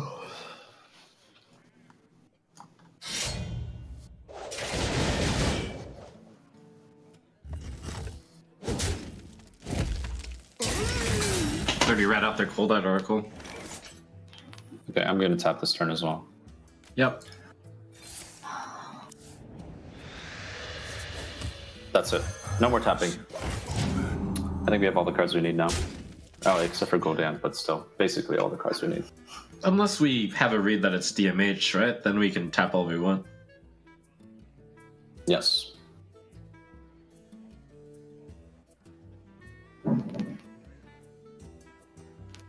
I personally don't agree with all the life tapping. I think that even if it is Dead Man's Hand Warrior, that you need time to actually kill your opponent. You need to rely on the natural pan out of draws to come up positive in this situation. So you felt like Eve, and I don't think they should be drawing. So you feel like the resources they have in hand are good enough because part of the reason with life tap is that you don't have good enough resources. They're not exactly going to get beat up anytime soon, I don't think. But that being said, Love You Lots does tend to pressure a lot. Now the tapping, I think, in this particular game is working out in Tempo Storm's favor. Maybe they've considered Harrison Jones onto an Atiesh at this point. I don't think they have. We've listened to their comms, and they're not even considering it whatsoever. They're thinking about Dirty Rat to disrupt other cards, like Cold Light Oracle, for example. Or hit another Acolyte and force some draws. I mean, I think that tapping in this particular game does benefit them. But that's because we have the top-down mode. We can see the hands right now. If I couldn't see the hands right here, I would not like life tapping personally. So I think that the tapping comes down to somewhat of a prediction of what they expect to see. Yeah, Dreadlord is just the biggest threat. It kind of forces Love You Lots to utilize their weapon or flex some of their removal options. Unleash me. Why do you go? Team Love You Lots, how are they going to respond to this? They have opportunity to draw, like you said, and with one dead man's hand, 2 dead man's hand right now. That is fatigue warrior indeed. Yeah, and I mean, it kind of like the Doomsayer already gave me an inkling that it was, but now it's very much confirmed with double dead man's hand. However, there is a possibility that N'Zoth is still in there, and we just haven't seen the 5-card package of Mountain Fires and Hatchlings. I'm gonna go on a limb and say with the Shield Slam said it's not, but Shield Slam is also in N'Zoth Wear. Is it? Yeah. It's actually pretty core, I think, these days because you have Mountain Fire armor and a few other things. So there's also one I don't really play that much. I play all the other ones except the N'Zoth one. Is it my favorite? It's my favorite warrior to play right now. And I kind of told you about the King Mosh version. Oh yeah, which is pretty fun. Which actually I'm gonna try. That looks sweet. There's also a Rot Face version, which is like more for the streamers. You know, if you're like Savit or Toast or Tice. Tell it to Popple. The double Rot Face ball. He's just got like the greatest moments. Yeah, it's, like I said, it's very rare in Hearthstone for one card to be associated with one person. Pavel's got one of them. I said Mogashan Warden. Reynad has that one. I love how that's the one you pick at all. Is there another card more iconic than than that? Could be for done him? for Raw too, but Tempo sometimes got to hit it first. Let's listen in and hear what they're thinking. Well, I'll tell you what. I do want to tap. We're a few cards ahead. So we have the Medivh. We don't have Blood River Gul'dan, don't we? Shouldn't we tap until we get it? Yeah, I mean, I hope we get it soon, though. I'm gonna Nosferatu here. Okay. So sweet. It's a Brawl gone as well. Mm. And they played a Fishes too. Okay, so if it is 7-10 Warrior, yeah. It means they're only using one I Brawl, would play right? Dirty Rat before turn 9, right? They can coin. If they have all the Death Rattle, they could coin the N'Zoth on turn 9. If they are N'Zoth. That's true. I mean, Well, what else do we want to Dirty Rat? We want to Deadlight. Oh, we want to Dirty Rat the Cold Light Oracle. I mean, think it might assuming be- it's DMH. I mean, they might just be under the game plan of we don't show them any taunts or anything yet, so they think we're Dead Man Hands Warrior, and then we play taunts after they've tapped enough so we can fatigue them. You know? That is. That's what I was wondering. I mean, what if we just armor? That's what I'm thinking. Armor Pass seems okay. So they'd go like. If they go Medivh, we can't. They don't have Lich King. They would have played it last game. Oh yeah, I forgot. Yeah. I don't know if they would have played it last game, but I. At this point, we're armor passing, I think. Yeah. Okay. It's just like we don't need to do things. Still have the Stonehelm card. Yeah, they do. In case of Stonehill, break glass. So that was their keep. Okay. So, question being, can we Harrison? We would play 3. We can, right? We can go Armorsmith, trade, hidden, coin the execute, and Harrison. Correct? Yeah. That looks very, very strong. Mm-hmm. Do we want to gain the 1 off Armorsmith? Probably not, because it's a 1-4 the other way. Yeah. But they could nether. But if they nether, it's like whatever. So we start with coin. So we want to Armorsmith after, correct? So we punch the 2/3. Coin, punch a 2/3, execute Harrison, Armorsmith. Yep.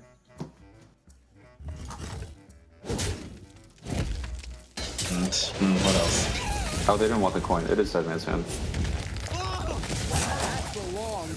Whoa! Wow. What? Holy cow!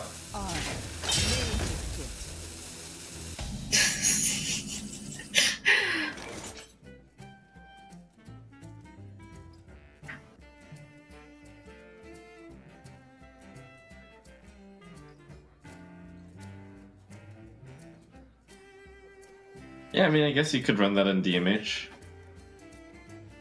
So many possibilities.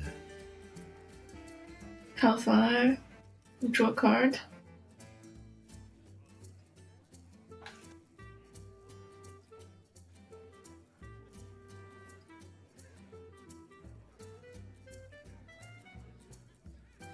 Sure.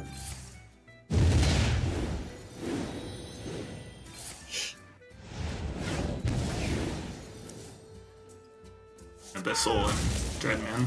So we want to save the second execute. And still, they have the Stonehill. Yeah, we're saving execute until like disaster times. Because we do have we have a Shield Slam as well, but that's obviously a little harder to use late game. We want to use that before the loop. So many possibilities. Next turn we might just Garrosh mode. They showed us they didn't have weapon destruction last game. Yeah. They're not tapping now. Yeah, they're thinking about fatigue. They're thinking about fatigue, but yeah, we're Good. just So we want to take it slow. They're gonna No. Gul'dan. They're gonna Gul'dan. So I think just Garrosh moding is fine. We don't need 2 Garroshes, right? We've got all the stuff we need. Yeah, yeah. And you don't want armor. Garrosh, 'cause no, we like have they Gul'dan. They Gul'dan. We've got 1-3. Yeah. We've got plenty of life. Yeah, it makes it so we might not have to brawl. What? Okay. What's up? Nothing. In my head, I was imagining it whirlwinded when we played it. I always imagine it whirlwinds when I play it, like just because of the animation. Is that why In my head, I always have it like whirlwinding when I play it, but I know that never happens. It's because you mashed that hero power button. Alright, so they actually ripped Gul'dan. That's interesting. I mean, it's fine for us, but they sort of think they have a chance to win via in fatigue. Yeah, that's We're that's not what a rush to show them that they're wrong. Oh yeah. So what do we do now? I think we can. So we need to play a card. How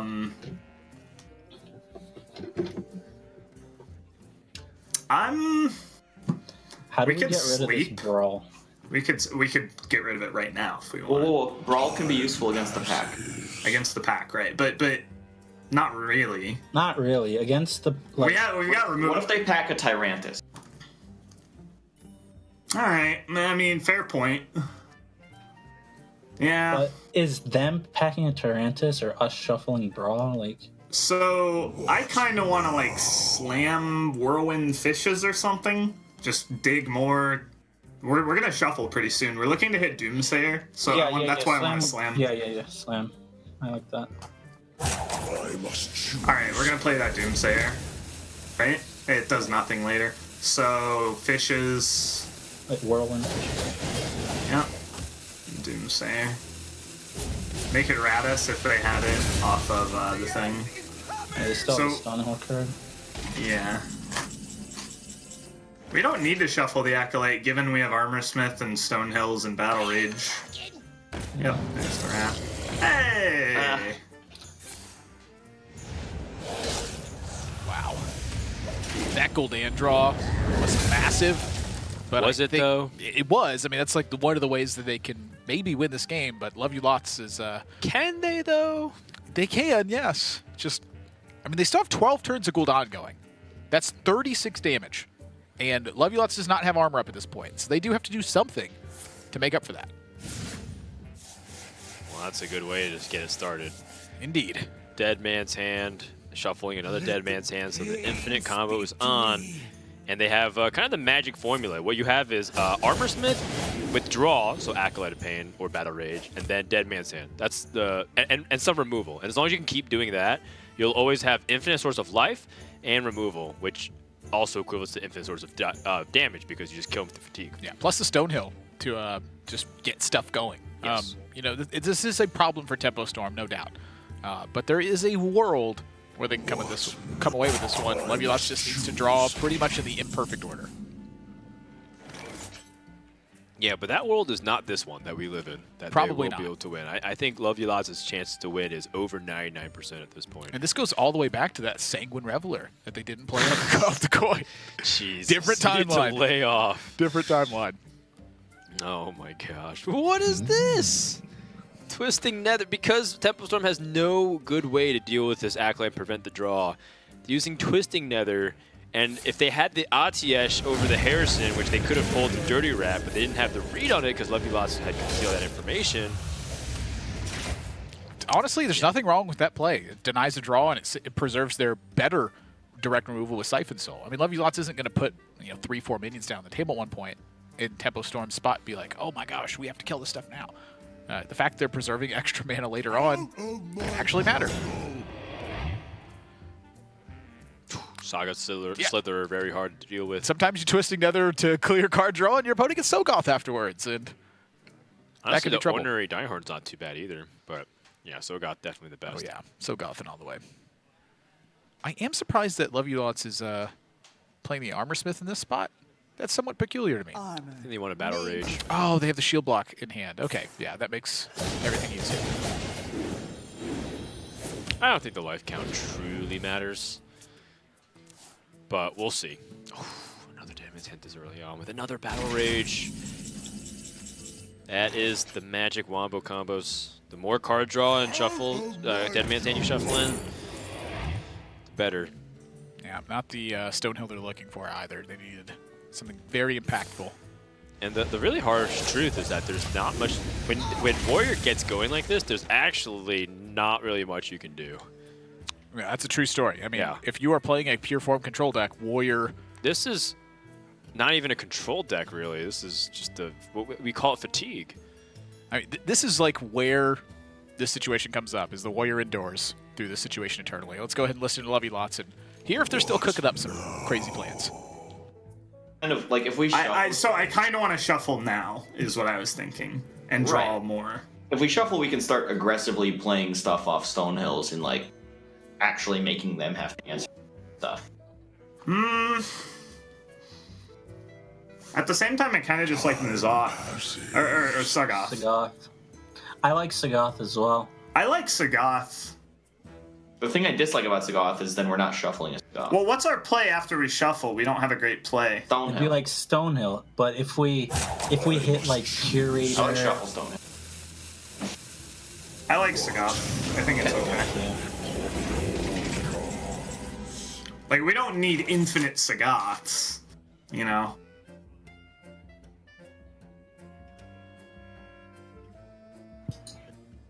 No, we can just play the Tarlocke.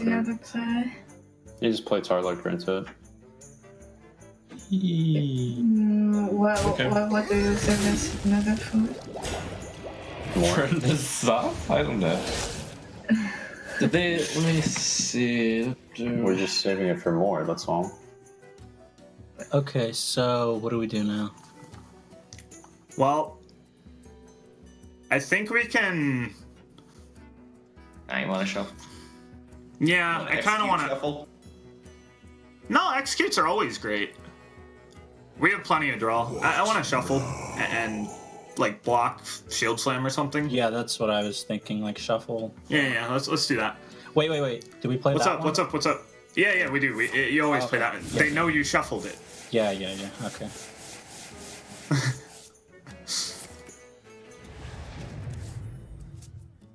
Shield Slam. Face. We don't need more Stonehills. Sunwalker seems kind of appealing. Yeah, I like. Sure. It's either that or Tauren Warrior. Tauren Warrior is the cheapest for Battle Rage purposes. That might be better. Nah, we got Acolyte. Like. Yeah, we got plenty. I like being able to slam threats to punish them for not. Yeah. See, the thing is that if you're not putting a lot of threats onto the board, Warlock can just kind of take their time and do stuff. So I do like pressuring a little bit. Yeah, it's really important. I mean, just look at what's going on in their hand. It's like everything's happening, and I mean, you look down, and it's just not even close to the same. It's all responsive stuff versus the deck that plays almost all responsive stuff, but does it infinite. But Nether not going to really do much here for Tempo Storm, as I mean, it is just a mess here, if you ask me. Yeah, I mean, it's quite a mess. It's, you know, sometimes you can't help but make a mess either. Things are just so intense, and you're trying to get past the situation. Yeah, if you're so focused, things can just kind of get everywhere, and then all of a sudden you have so much cleanup to do. And I mean, it's kind of hard to focus only on Hearthstone. You know, you got to be able to multitask. That's kind of the big thing about the Trinity Series. Yeah, and all this mess Can make you really salty. Yeah, can I get some water? Yeah, I have some water right here, actually. Truth is my shield.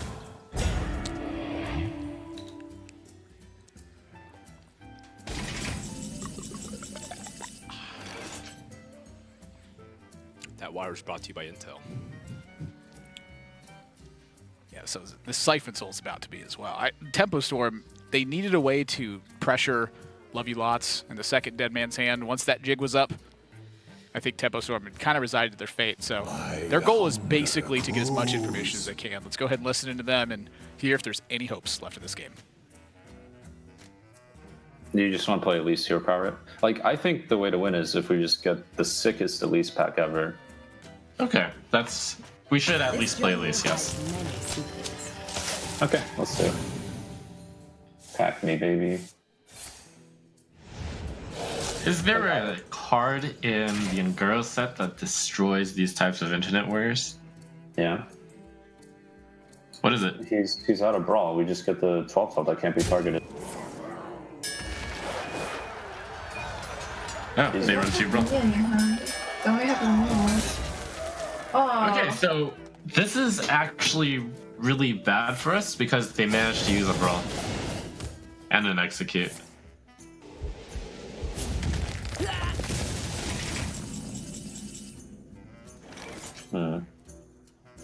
But that implies that their hand is... No, don't play it, dude. No. The only way we can win is by making sure they can never play their Brawls and Execute. Because that Brawl came from the left, which means that they might be starting to feel the pain of the Brawls and the Executes. It's possible we can force this to a draw, maybe. I think we want to bait the weapon. No, we just never play any minions. We literally pass the rest of the game. I know we burn the pack, but maybe we can... They're just gonna shuffle again. What are you talking about? Shell block. So many bloody diseases. It's possible that the game will end before then. Like, it'll end in a draw. Even if we fatigue for 29. I think we never play any minions. We can burn some of the cards, like Defile, and then we can draw into stuff that's useful. Trump, do you know how long a 45-turn timer is? Yeah, we are probably on like 15 or 16 or 17 now. 45. I will be taking 30 fatigue damage. We will just be dead. No, here's the good news though. We can take up to 26. Time passes. There's like no burst in that deck. We are just taking increments of like 20, 21, 22. Oh, right. It works that way. Oh, right. That's how it works. That's how fatigue works. Okay, anyway. New plan.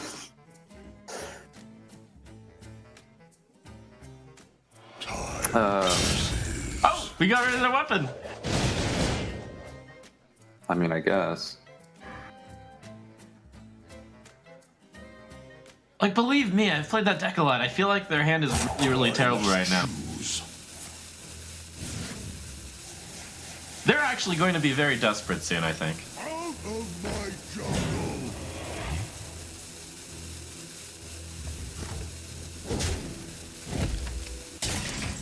I feel like this fight goes into 2 phases. Phase 1 is the part where we start milling their Stonehill defenders because they have so much trash in their deck. And then phase 2 is where we try to pressure them because we clearly can't pressure them. They have a hand of a bunch of Brawls and Executes right now.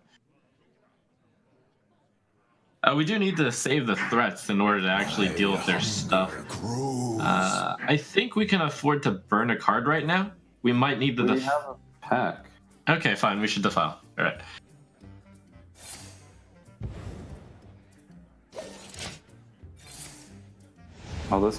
Trump is a little bit soon on the Kobolds and Catacombs new adventure pack that's coming out with his phase 1 and phase 2 here.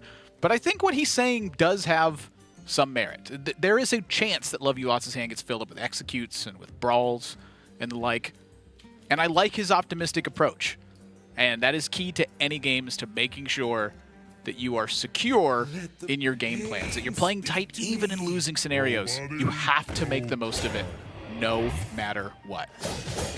Absolutely. There's just no compromise. There's no two ways about it. Even if you're down, even if you're just about out, you play perfect. I do think that it's kind of amusing that Temple Storm seems to be taking most of their real estate of their timer to debate whether or not Fatigue can hit them for 26 a turn.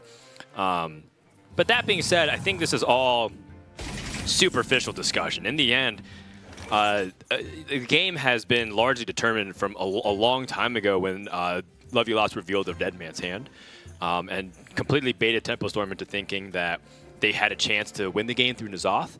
And Temple Storm now has been trying to pick up the pieces for that 1% win. Right now, it's like 99-1 odds that Lovely Lots just wins. But Temple Storm's looking for that perhaps miracle opportunity. They were searching for an Ngoro pack. Perhaps that can give them something. I mean, you heard Zalay talking about we should save a brawl, so that way if they get a Tarantus off the Ngoro pack, we have a way to brawl it away. Yeah. Or there's opportunities for Lyra and a Radiant Elemental, and then you can all of a sudden just like, you can actually outlive the Fatigue to a certain degree. There are ways to get out, but it requires an unimaginable, or not an unimaginable, like a completely ridiculous scenario of cards and combinations that Temple Storm just does not have. It's like 1 in a million. Yeah. No, you're probably right. We usually exaggerate as casuals because that's our job. But I don't think you're wrong on that one. You remember that Onyxia soundbite where the guy was super mad about someone getting tail swiped into the Whelp Cave? And he's like, it's like 1 in a million from the north corner to the center into the Whelp Cave. It's not even remotely imaginable. Sometimes you get tail swiped into the Whelp Cave. I mean, we can go ahead and calculate the odds on that. I mean, it's very reasonable. What, there's 135 cards in the expansion. So let's say how many cards do you think can actually bail them out from Ngoro? And you just do the Infinite Elises. Huh? I mean, Elise can get Elise more often. Elise can. Yeah, Infinite Elise can. So we'll say that's like one. And then let's say like Lyra Radiant Elemental is a combination. And then the Lyra one is super hard to calculate. But the one you can is how many legendaries are there? You have a 50% chance to get a legendary approximately. How many legendaries in a row do you have to get to wear them out? I mean, let's be generous then and say 10. 35, so that's a 7% chance. Dan is going ham on the Abacus right now. I'm sorry, I developed the iPhone app for an Abacus. 1, 2, 3, 4. Yeah, it's literally 1 in a million. Yeah. It's because there's 6 zeros that I count right now, which means 10th, 100,000th, 10,000th, 100,000th, millionth. Yeah. Yeah. Let's go ahead and listen to Lovey Lots. And so what you're saying is there's still a chance. Battle Rage out of hand, or is that a stupid idea? Battle Rage is a pretty good card. It always does something, but we can get one out. It does nothing right now. We can get a better card to shuffle, right? Or a worse better cards. So let's. The worst card is Brawl and Execute, sort of. Yeah. Okay. Let's not. Brawl, Execute, Slam. Because you can always cast Battle Rage for 0. We could cast Battle Rage for 0 this turn. We could whirlwind our board. You want to do that? I don't really want to do that. I kind of want to. Okay, then do Do that. what you want. Remember to Doomsayer then. The end is coming!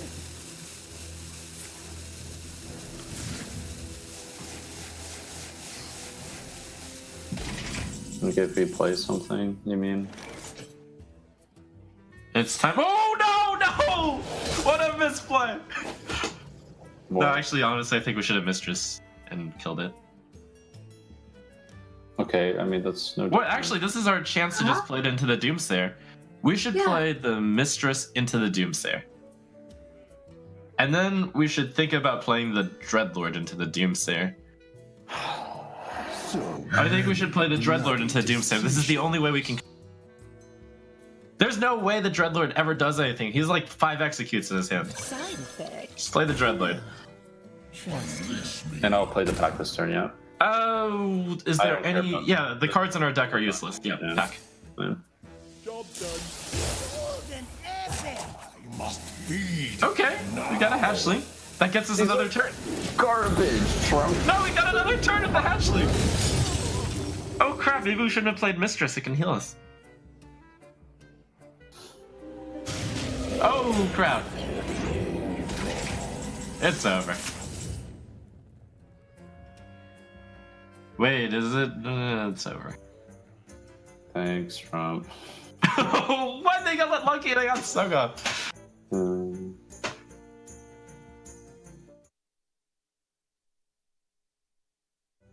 So many bloody decisions.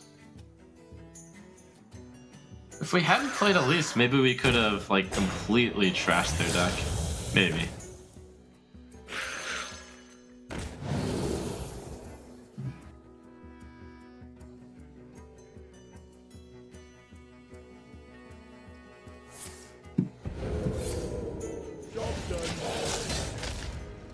So here, We're gonna.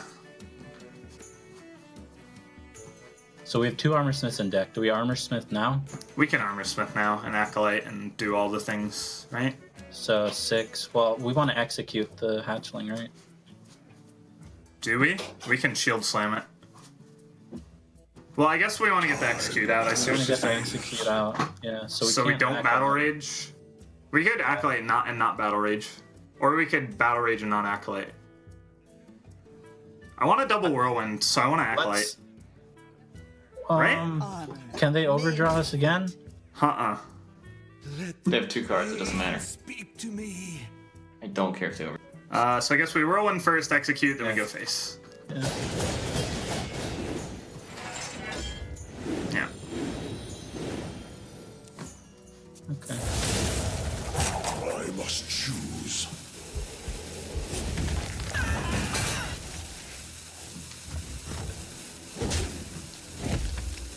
They did just play the leftmost card, which is created by a dead man's hand, so let me start typing up a list. So you play and I will type. Okay. They also shuffled the more stone here there.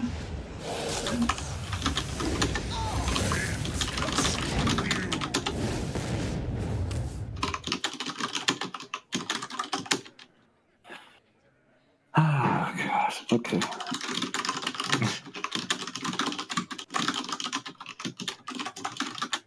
I mean, I think he should have the 30 card list already.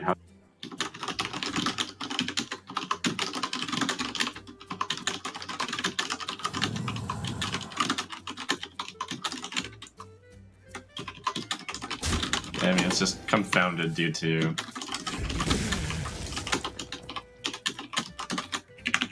all the shuffles. Okay, I have a 29 card list.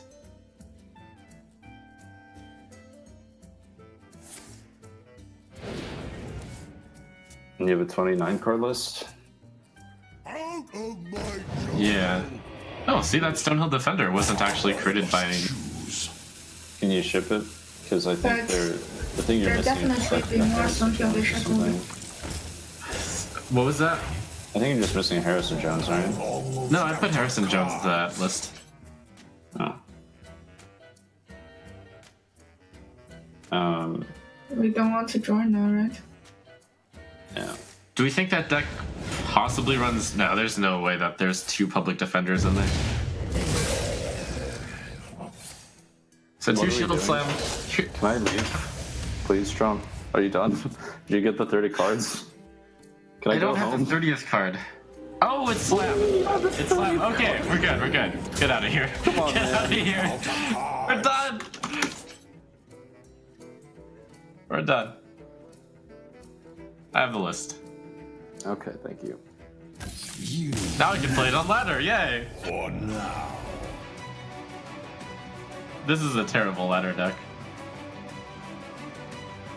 Team Love You Lots takes Game 7, and we are just basically past the halfway point of this best of 11. If you guys didn't really think that there's enough control decks going on in the meta right now, I'm sure you've enjoyed the past 2 hours, as that also was an almost a 40-minute game. Yeah, or past 3 games. Either way you want to slice it. Yeah. Yeah. I mean, and let's be real too. That game could have dragged out for a few more minutes if Tempestone wanted to. I mean, Sam's like, "Can I leave? I know I can't win." Trump was going in though. Yeah, you know, you know what amuses me? It was when Trump said when they opened the pack and said, "Okay, now we lose." oh, they got so lucky with Solgaroth. It's like, that's what caused you to lose. Yes. The stark contrast. I mean, look, at the end of the Warlock mirror match, Just Saying said it. It's like, oh, free win deck. Yeah. Team Love You Lots was very much in similar situation with that. They had an idea prepared specifically for decks like Control Warlock, where the goal is to completely run them out of ways to actually kill you. And since the Warrior has Dead Man's Hand, it endures forever. Yeah. Well, I mean, forever is quite literally true in this case. When people say forever, they're usually exaggerating again the time. But yeah, they mean forever, ever. I mean, it's actually what ends up happening if you end up going infinite in Hearthstone is that the game just forces a draw. And rightfully so. I mean, if you can't kill somebody by turn 92 or 97 or whatever it is, right, it's a draw. I think it's like effectively 100 turns, but I don't remember if that was the case. Maybe it was 90. Like somewhere in the 90 range, I think. Yeah.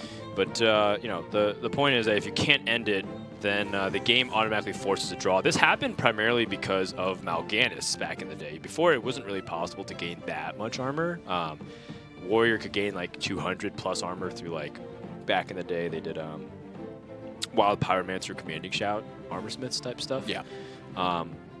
But with Dead Man's Hand now, you very much can easily clear the if given the opportunity to, and your opponent doesn't die. Right. And so there's a scenario where Warrior mirrors where neither player ends up dying, and then it forces a draw. In competitive Hearthstone, or at least in HCT, whoever has the higher life total ends up taking the victory. Yes. So if that was the case in Trinity, I'm sure we'd abide by that as well. We wouldn't force them to replay the entire thing. It's a very weird rule, but in theory, that is the player who is at an advantage. There's no other real measure of comparison unless a player has an identifiable path to win, which at turn 97, you probably don't have an identifiable path to win. And so since the game has to end at some point, there has to be a tiebreaker somewhere. Yeah. So with that, we will continue this series with Game 8 when we return. More action here at Trinity Series.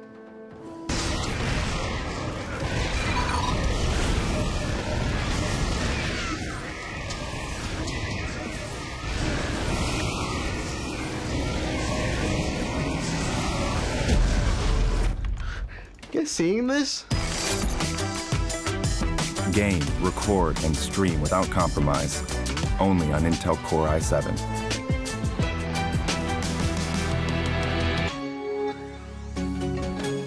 Welcome back, everybody, to the Intel Esports Arena, where we are in the middle of a series between Team Love You Lots and Tempo Storm. Score is 4-3, and boy, has it been quite the slobber knocker. Back and forth we go. But the big story is Love You Lots, if they win one more, has tied. And we're kind of talking about how if they just keep going 2 wins, 1 loss, they'll actually win the series from that point on, right? Because then they tie at 4-4, Tempo Storm gets a 5th win, they win the last 2. Yeah. And it'd be 2-1, 2-1, 2-1, even though they lost the first 2 games pretty convincing, or lost 3 games, first 3 games, excuse me, pretty convincingly. And Love You Lots could use the help because a win for them means that they will advance to the top 4 with that match win. It's been a long road for them. They started out 0-2. They brought it all the way back. But they have still some uphill battle in front of them as now they face off against the Murloc Paladin from Tempo Storm. I'm ready for some Murloc action. I mean, after all's been said and done. Please, Space Hunter. I'd like some violence, speed, and Murlocs. Yes, and this is a matchup that is not at an advantage for Team Love You Lots. They have some big payoff cards with Sleep with the Fishes and Brawl, but for the most part, they are fighting an uphill battle where Tempo Storm is trying to present threat at every stage of the game. And Murloc is one of the decks that does that best. Now, this particular Murloc hand doesn't do that super well, and Love You Lots has Ravaging Ghoul, and they have Sleep with the Fishes. So that is a huge Vilefin Inquisitor for Tempo Storm's opening here. That could be a catalyst to a win. Yeah, that was not what you want to see if you're a Team Love You Lots. They don't have the Doomsayer. They have Dead Man's Hand, which is a dead man's card at this point. Oh, yeah. That's likely to not be cast in the matchup unless they are going to win. How do they map it out? I mean, with the 1 dead card in their hand, they lose a significant amount of their power. And going second, one of the only things that's good about it is being able to have an extra card, and they've lost that advantage. Yes. How important was the full mulligan from Tempo Storm? Found them exactly what they needed on that 4th card. Let's go ahead and listen in and hear how they're feeling about this opening hand. What now? To break your commitment. I know. It's rough. Life as a pro player is rough. Hunter. Rock pool it. Yeah, let's go. No Doomsday. Let's go. PogChamp. We can kill Doomsayer if they play on turn 2. Nice. Good. And they also don't have Whirlwind effects, right? They don't have the card Whirlwind. They have Ravaging, so they're a little That's bit right. slower. Yep. Yeah, I was wondering if we coin Ghoul. I feel like we do. I feel like we don't. I feel like we go armor up, shield block, into Ghoul, sleep. I'm thinking they run Seer, right? And that screws with the Ghoul sleep. Oh, yeah. And then Okay. if we wait, yeah, I want to coin the Ghoul for sure. Yeah, I forgot about Seer. Because if the sleep's not good, we still just have block. We want to be doing this before the King's turn, before the Megasaur turn, and we want to get the Ghoul on board for the Seer turn as well. Alright, now we just clear. Sleep. Yep.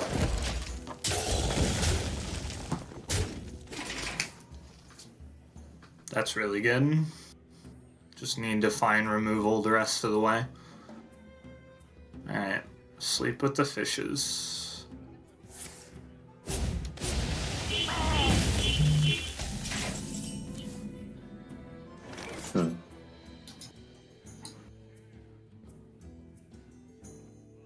That's rough.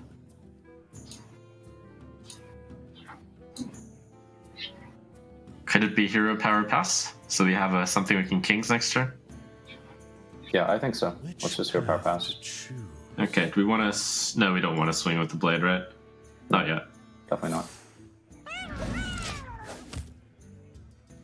Team Love You Lots has very critically stopped the board momentum from Tempo Storm when they're looking to have the Blessing of Kings keep pressuring, and that was a good spot by Chalky to recognize the coin timing, which would have made all the difference in the world. This is a really interesting Dead Man's Hand to me. Like, Shield Block isn't a bad card in this matchup, nor is Execute, nor is the Scourge Lord, nor is the Shield Slam if you have extra Shield Blocks. Yeah, I like drawing a card, though.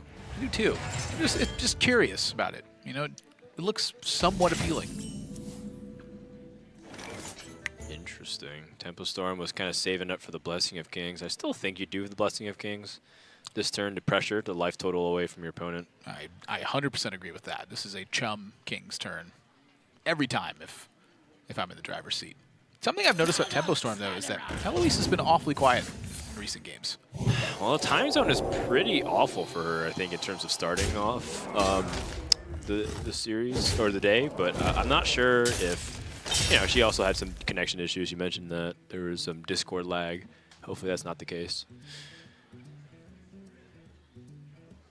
Love You Lots has the answer to this through a Shield Slam this turn, but they've been playing a little bit off curve, so missing a little bit of life total could end up being the difference maker here. Well, the other thing I'm thinking is you just saw the attack with the Rallying Blade, so I think they are reading into another Rallying Blade here, or like maybe a Sunkeeper Tarim or something. And so Armor Up, Shield Slam, and Doomsayer I think is off the table for that turn. But it was an interesting idea. Wow. Tempo Storm's drawing some heat, though. Yeah, now they can continue to go wide into the board. Gamesco Chum makes his rock with 3-4, and they can distribute the stats so that way, you know, Whirlwind is not going to complicate Blood things. Razor or something weird. Yeah. So It's a great turn for them.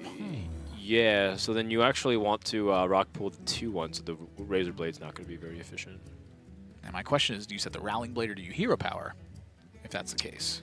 You know, Brawl could be a consideration as well. And if your 1-1 lives through the Brawl, sure, you have Bone Bear, but...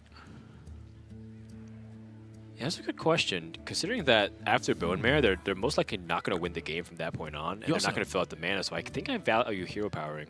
Well, you also know that Shield Slam's in the deck, so like, is there any merit to, say, like, Rallying Blade to clear off the armor so that it can't be like a Brawl Shield Slam? Right, one was used. This is interesting. This is... I think I value the Hero Power, considering that the Rallying Blade would be a setup for a 2-turn lethal. Like, you can hit him this turn, and then you pressure. I like it. But this is, like you said, I think the hedge against the Shield Slam. Let's go ahead and listen to Love You Lots. They're under a lot of heat at the moment, and they need to stifle this. Ooh. Do we do that? Yeah. Probably. Wondering if like Doomsayer, Armorsmith, Hero Power is better. I don't think so. Sounds like shit. We need the 5/4 We need on to board. clear, right? Yeah. And Harrison. We need to find a whirlwind effect probably, or like a slam for the execute, and then Doomsayer. And we'll figure it out. Yeah, we're taking a lot of heat, but.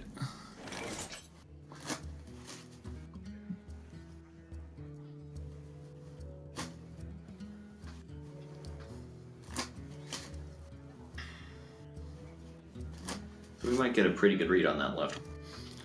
Like, we already know it's something expensive. Yeah. Well, We're usually playing that left. They touched it, so it's a viable play, probably. What wouldn't be? Tyrion? I don't know which one is better. I think Bone Mare is better. I like the assumption that there's no brawl. So we Bone Mare, put it on the far left, and just stock it on the Side Hunter, right? The rock pool, sorry. Just stock it on the rock pool. Oh, Bone.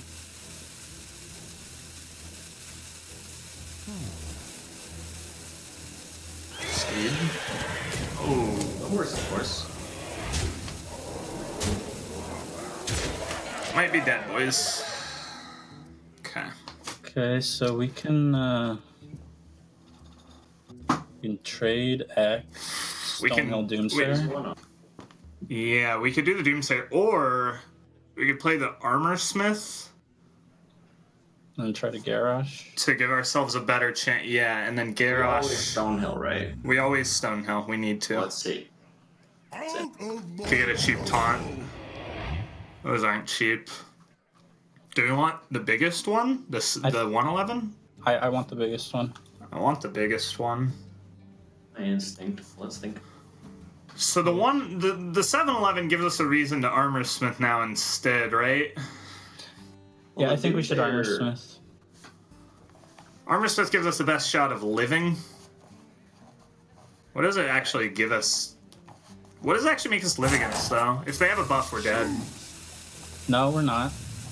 Yeah, we would be, right? 9. No, we go to... Oh, yeah, you're right. So Doomsayer? Yeah. I'm gonna Doomsayer. We need them to... Oh, Tyrion!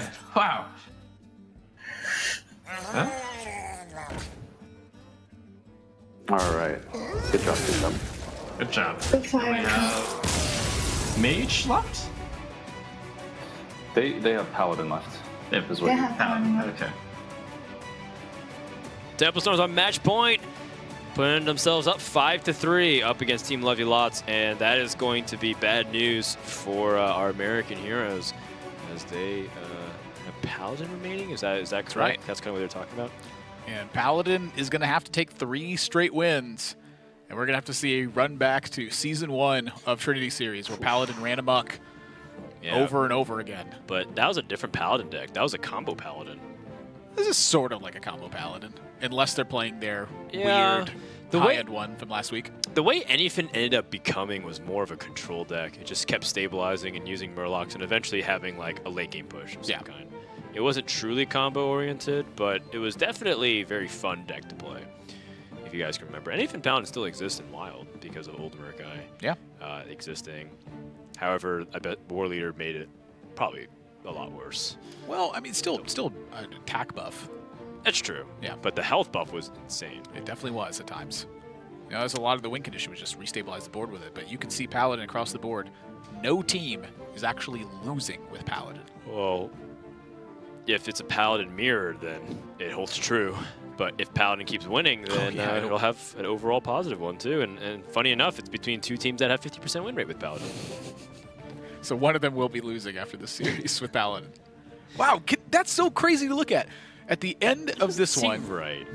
one of the teams will be losing with Paladin, and it's literally like the do or die game for Team Levulots, and Tempo Storm's on match point. Like, it just finalizes it right there. You're right. This is for the marbles for Team LUL. If they are able to win, they are going to the live finals. If not, it's up to fate. But more importantly, it's up to Misfits and Complexity. Yeah, now, granted, they have to win the series, which is 3 straight wins with Paladin, but it starts here. It starts here, and it'll be very important to get as many game wins under their belt. Even if they lose the series, getting one more win will be important. But Tempo Storm's got the important thing. They've got the Arthas skin. Arthas versus Uther. Who wins? Murloc Paladin, pretty good start here for Tempo Storm. They've got the Gentle Megazord, War Leader, and Vilephin Inquisitor off the coin. Levulots has the Inquisitor. Would like a better curve, though. Yeah, a big one here for Tempo Storm is that they can easily grab the attack initiative with Vilephin Inquisitor into coin War Leader, because Levulots' only check to that would be a turn 1 Grimscale Chum into an attack buff, because they don't have the coin. So since the attacker's initiative decides so much of this matchup, it's really key that they hang on to that Murloc War Leader and ensure they can kill whatever Levulots plays on turn 1. Yeah, and they even have the Spellbreaker. So a lot of ways that you can climb back in this mirror is primarily through things like Spiker Steed or Bone Mare. And Spellbreaker could help cement that. Oh wow! Wait, hold on a second. We may have spoken too early here. That's true. Levulots last week brought the PF Chang's Paladin, which was Murloc Paladin plus Control Paladin plus Menagerie stuff. A menagerie of stuff. A menagerie of stuff. Well, I mean, when it's the Menagerie wing of Karazhan when you play the Curator. Oh, yeah. It is. Yeah, plus Death Knights. So they've got like a lot of stuff happening here. And with Equality Consecration, that does mean that they can beat any board. Yeah, basically picture the top end of a Paladin deck and every expensive legendary they'd want to play. They have all of those except Tyrion. Yeah, if you press the 7+ mana crystal in your My Collection, they pretty much put everything from Paladin in that except for Tyrion. Yeah. You need to type in the word legendary too and go add some of the neutrals, but don't forget Primordial Drake. It was a weird deck where everything was overcosted and it just seemed somewhat effective, but not totally effective. I got a couple wins. That was the important thing. Did they get 2 or was it 1? They definitely at least won a game. Yeah, I remember they won the first 1. I want to say they won 2. I can't remember exactly. It's not the Auction Master Beardo that G2 brought this week. Yeah, I was really disappointed I didn't do what better. At the same time, you can't really ask better for 1-1 from a weird combo deck like that. A key thing here, though, is that Tempo Storm has a much better combat-oriented hand than what Levulots has. So I'm curious if they can actually deliver enough hurt prior to that equality hitting to really set this up. Oh. Yeah, what's important for Levulots isn't being able to get a lot of value off of their stuff, is to make sure that Murloc Paladin doesn't just jump out the gate and snowball too much against you. Correct. You will be able to win the board eventually, and Equality Consecration on 6 almost ensures that. So in this case, Alder Peacekeeper isn't going to do very much compared to what it can do against Bone Mares, for example, but it still wins you tempo onto the board. However, Levulots still doesn't even have a good turn 4 play, so this is still looking kind of tight. Let's go ahead and listen in and hear what their planning is with these equalities. Or the rock pool and go fit. Yeah.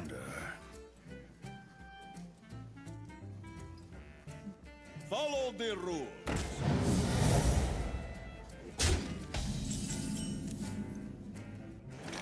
Just played the outdoor and then Round by? Yeah. We should be bumping 2-2 into 1-1, so we play around Consecrate, because I think they run that. So their Paladin last week just ran like, one sec, I think I have the exact list, because I was taking notes on it. But take this turn slow, I'm going to look up the list fast. Sure, I'll give you a moment. I remember there's a team was playing a very considered version of Murloc Paladin. Version. Yeah, that was them. Down here. Ah. I am going to currently play Blade and trade the 2-2. Yes. Yeah. I do that pretty fast, so no worries. Okay, so I think I have their list. I'll pull it up on the side here. I've got it screenshotted. I'm sending it to you guys at the moment, so you can that as well. Okay. This is a great use of our time. I like this. I don't think that is the beat us. We need to play a little cautiously, but yeah, they run double equality and 1 outdoor. Wow. I think there Why was equality, right? no 2 equalities. I saw 2 equalities last week. This was a list that was like a rough sketch from someone else, but I think it's 2 qualities and 1 other card is missing. But yeah, we just keep them up. In a week, they'll probably play stuff. Against Steed, they can coin out a Steed. Yeah. I mean, yeah. We make our man. We draw Finja, that'd be nice. Yeah, do that, Zoe. Okay.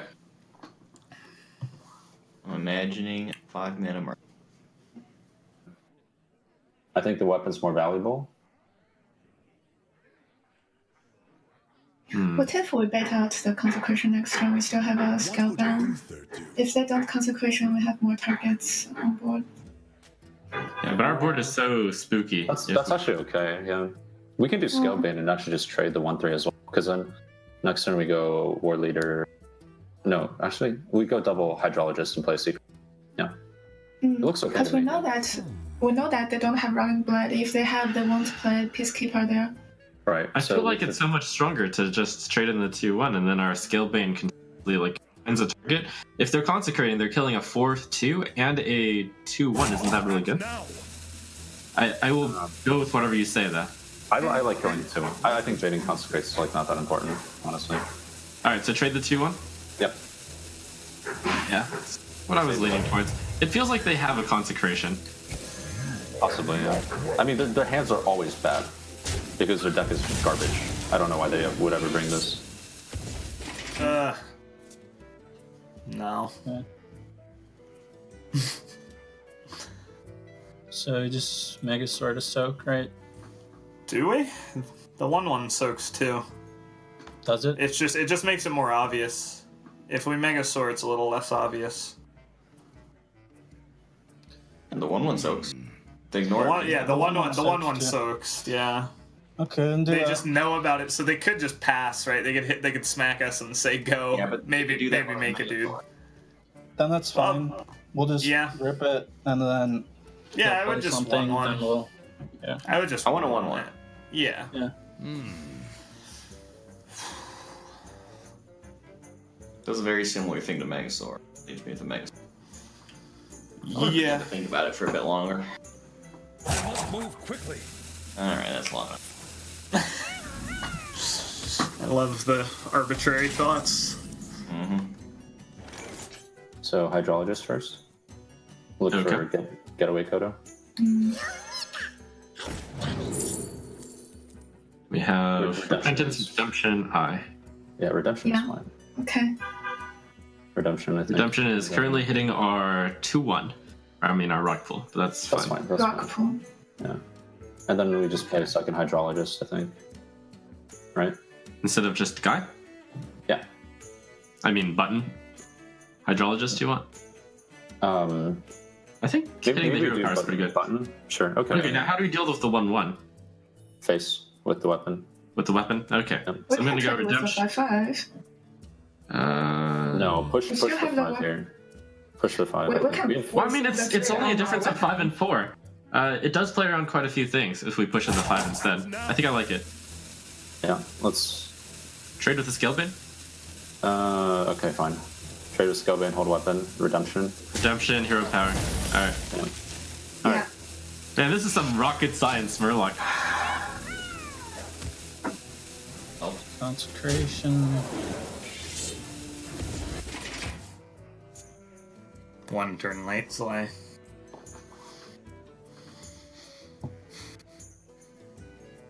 It's the rock pool that they get, right? That was the first one. Yeah, they get the rock pool back with any of the effects. Do we ever Finja here? No. Oh. No, we're taking way too much. They either get a 2/1 on board or a 2/3 in hand. Yeah. Well, it's not Bone Mare turns, so. Temple Storm is putting a lot of pressure. Lovely Lots hopefully can turn the tides with their quality consecration plays. Even have Ragnar's Lightlord to bump things back up. But the big thing was whether or not Temple Storm was able to follow up their push with a turn 6 play, and they do. Yeah, now the question is, what turn 6 play do you actually make in this situation? And, True. I mean, the rock pool being saved is somewhat of a big deal, but they haven't really gotten a ton of pressure down. They've put a lot of attention into 1/1s, and rightfully so. Yeah. But, you know, how different would have things been if they just pushed face in this spot? I kind of like the Blessing of Kings to pressure because it's 4 damage, and then you can Warlock War Leader the next turn. Ooh. Uh-oh.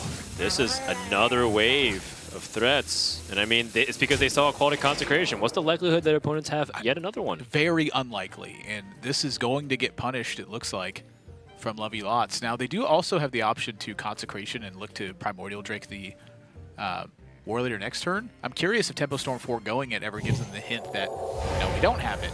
But Lovey Lots is not going to risk that. They say a 2 damage equality is good enough for them. Okay. Oh my. But now this is a pretty awful turn, honestly, for Tempo Storm. You can make a 5/5. I guess. Seems good to me. And you can set up the Kodo this turn because your 5/5 is likely not dying, and then go right into Tyrion. But Lovey Lots now, they get to play Ragnaros Lightlord if they want. I guess they're afraid of Repentance. That would be a very strong thing to consider in this spot. If it's Repentance, then how much better is it to set up Finja this turn? Probably a lot, because you get to play the Tidecaller first, so there's no consequence on the Repentance in that case. Right. The timing of this, the problem with this card for Lovey Lots is that it could be any secret at this point. Anything but eye for eye, basically. Even then, you never know if it's just something that Tempo Storm just did fast to bluff Lovey Lots. That's the benefit of this play. It does not really give information Lovey Lots on which one it could be. It could easily be Noble Sacrifice, Redemption, Kodo, or Repentance. I think Murloc Tidecaller hedges the most bets. And also, if it is Noble Sacrifice, then you got Finja to activate Guaranteed. That's definitely true. You have the life total to play with as well. They just go for it. Ragnaros Lightlord. The bold calls. Now it's Tempo Storm. Are they going to follow through on that Tyrion? Oh, yeah. Pretty sure they do. Yeah, they have an easy trade on the board. Do you kill the Lightlord, though? I'm down. I'm down for it. You have already weapon charges to use with Tyrion's Ward Ring. Plus, Tyrion's a strong minion. Goes uncontested. That is a lot of damage long term. But Lovey Lots is starting to piece some stuff together here. Yeah, they actually have a really good set of minions to go with the Gentle Megasaur. Finja, War Leader, and Tidecaller are pretty much like what you really want to see. Right, so the question is, do you use the Gentle Megasaur this turn, or do you use it potentially after Finja? Yeah. I'm liking the after Finja thing. Primordial Drake also is the best challenge to Tyrion as well, because the thing about playing Murloc, Tidecaller, and War Leader is that it gets challenged by the Tyrion. He's definitely set up the Finja this turn. I don't think there's much question about that. Yeah, hold back on the War Leader makes no sense. Wow, this is... Oh, baby! Huge draw for Tempo Storm. That's got to be hard to turn down if I'm Tempo Storm. Now, here's another question, too. Do you even bother hero powering or playing another minion? I don't know, but let's listen to Tempo Storm. This is... Things are heating up. Do you want to take the risk, Bone Mirror go face, and then just hero power? I think it's okay. Because we get Tyrion back anyway. They still have to double trade into it. Okay. Alright. Let's do it. Yeah, I'm not cheaping out on the 10 damage, I think. That's too good.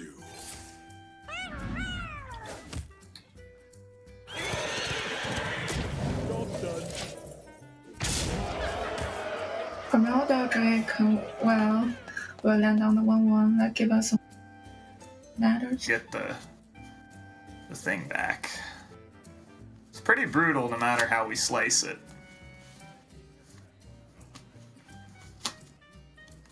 Really unhappy. I think we trade Drake hero power. Yeah, I think that's our best play.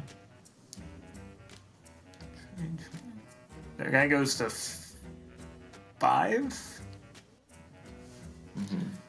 Here, send the Murloc into the shield. That always happens. Maybe it's noble sack and that's Yeah, do that. Sure, yeah. No. Okay. Alright, so it's always getaway or redemption. Yeah, I think it's just 3-2. The only other play would be go for the 5. Wait, can we just... If it's redemption, it's really bad to war leader. Yeah. Okay. Trade in. Trade Drake. Trade to 3-2. Yeah, that.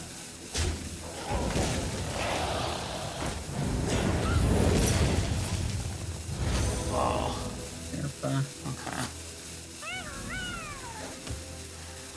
Okay.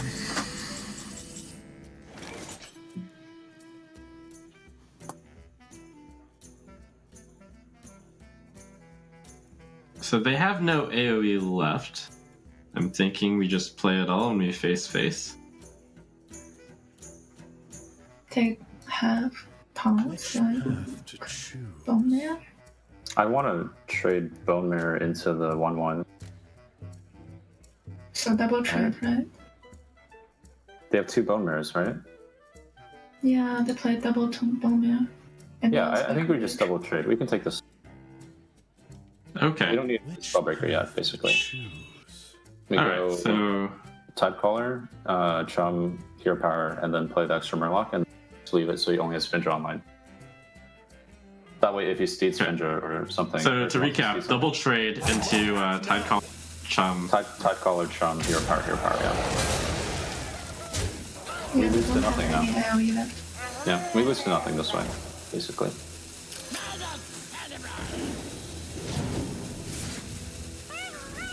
I'm thinking about what it could be. Tear him. Jeez, there's a lot of dudes. So you send Finja in. Wait. Yeah, do we? Yeah, probably. Could get health or something? No, probably we need taunt. taunt. Send Finja in. Yeah, we need taunt. We need taunt. I know. Okay. So, War Leader. Yeah. Are we rallying blade that 4-2, or do you want to? Well, we can War Leader Mega first, right? We wanna Rallying Blade the 4-2. Yeah, that's what we're gonna hit. To live. Yeah. And we want the biggest taunts. We don't want a 1/1 taunt. It gets farmed on board. Yeah.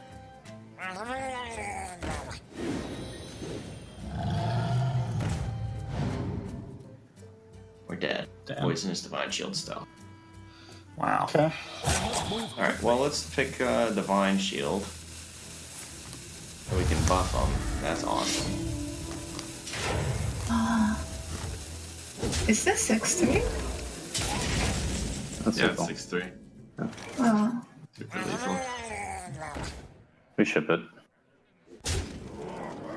Alright, I'll do victory speech. Alright, see ya, guys.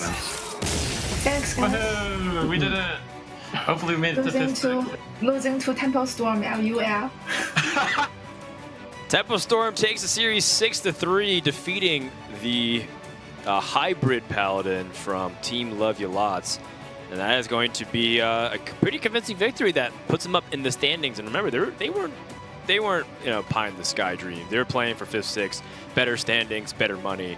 And Team Love Ya Lots was playing for a playoff position. But 2 teams that were looking to make it the top 4, their dreams have been crushed today. Ooh, indeed. And that is a big win for Tempo Storm, and they're playing a large spoiler role with that one. And a decisive victory at that, 6 games to 3. The Rogue did a wonderful performance for them, and they walk away with this one just pure gold at the end. I mean, that Murloc Paladin is a brutal deck to face against. Let's take a look at how the standings are looking after a full day of play into Week 7. We have Tempo Storm still in last place. But, well, actually, I guess Team Love Ya Lots finishes ahead of them then, no matter what. And so does G2. So, Tempo Storm, it's still in 8th, despite all that. Oof, that is not what they wanted to see. But Team Love Ya Lots is now at the mercy of how Misfits and Complexity do. We'll find out what ends up happening. Here's a couple of clinching scenarios that Team Liquid and Virtus Pro all but guarantee their way in through, but Planet Odd versus Misfits, whoever wins that will advance to the top 4, and of course the 4th seed would be determined by Complexity versus Team Liquid. Yeah, Team Liquid, if they win that one very decisively, really squash Complexity and that notion, and that's a big one for them. They were last season's winners, and here they're on the brink of elimination. They need to win tomorrow to really pick things up and secure that top 4 spot. Yeah, a lot of things can happen, but I guess in hindsight, if you're like a Tempo Storm fan, at least record-wise, it did just as well as everyone else for the most part. The game differential did make an impact, though, for tiebreakers. We're joined by a member of Tempo Storm just to talk about how that series went. So, just saying, how you doing? How's everything over in your camp? It seemed like there's definitely a lot of stress happening when we're listening to the team comms. I'm tired. It's been a long Trinity series, and it's been a long match. We expected Lovey Lots to bring a lot of anti-aggro and a lot of fatigue decks because we brought Zoo and aggressive decks for the past 3 or 4 weeks. Oh, gotcha. So it actually worked into your favor, I guess, if you're talking about that. How big was it to get the win for the final week? We all know that it was probably nearly impossible for you guys to make it to the top 4, but last week when you guys won, Trump was talking about playing for 5-6. Was it just for the pride, or was it something else that you wanted to prove? No one wants to go 2-5. And plus, right now, kind of the meme is losing to Tempo Storm LUL. So we want to take as many people down as we can with us, right? Sure. And I guess now that the series or the season is done for you guys at least, can you just reflect what it's like playing with Trump and Eloise compared to Gar and VLPS from Season 1? I think Gar and VLPS and I were maybe a little more in tune, but Eloise and Trump they've definitely got a lot of unique talents as well. Like, they have parts of the meta that they understand better than I do, and it's hard to piece everything together. Whereas VLPS and Gar and I were kind of always in the same mindset. So what you see from us is that we brought kind of wackier decks. We brought more diverse things because everyone's kind of on a different train. We have to piece it all together and make it work. So that's kind of been the challenge for Season 2 for me. Yeah, and I think you guys managed to definitely right the ship towards the end. I guess it's a shame that we didn't get to play more weeks because I feel like all the teams have tossed up their records in the air. But thank you so much for a fun season. Congratulations on the victory, and good luck in any kind of tournaments you're moving forward. All right, thanks for that. All right, big shout out to Saiyan too. I know he was moving recently too. You can see that he's not in his normal home. I think he's actually moving to Southern California. Ironically enough, he might even be able to come by and say hi as an audience member. But big shout out to all the people that showed up today, and we have one more day of gameplay to determine who's going to go to the finals for Week 7. That's right. It's been a long season for these teams. They have battled, and it's been oh so close. But there's still one more day to finalize the top 4 teams coming to the Intel Esports Arena here in Burbank, California. That's right. The top 4 teams will advance to the live finals, $150,000 on the line, and we'll have Planet Odd, Misfits, Complexity, and Team Liquid play tomorrow. Specifically, Misfits versus Planet Odd and Complexity versus Team Liquid. Also, do join us for the live finals on December 8th to 10th here in Southern California. Last time we had a pretty good scenario where it was like a lot of close matches back and forth, really fun interviews back and forth too. Kind of missed TJ. It's kind of been the end of the regular season. TJ's usually the anchor, but since he's gone on to do big things with Blizzard and in the Hearthstone Championship Tour, maybe we can see who can sneak him for the finals. Who knows? I'm hopeful that we can, yeah. But I'm not hopeful at the same time. I'm not sure it's going to happen, but sure. Something I also want to mention is that the 7 weeks here was round robin. If you're a fan of any of these teams, you didn't get to catch their match. It happened at some point in Trinity Series. So if you're all interested in that, there's been a lot of crazy weeks that have happened. Just feel free to go back and watch those VODs because there have been some sick matches taking place in Trinity Series. Well, day 1 is in the books here for Week 7, and we want to once again thank our partners who helped bring all these 7 weeks and the finals together in Intel, ESL, and Twitch. And a big shout out to you guys, the viewers, who have stuck through. There's some people who've been watching every single week, been following all of the games, laughing at all of our terrible jokes and gags, and we appreciate you guys all the same. But we're not done. Tomorrow we're going to have Week 7, Day 2, determine who is joining us to the finals from Frodan, Admirable, and everyone else here in the Intel Esports Arena. Thanks for watching, and we'll see you tomorrow for more Hearthstone action.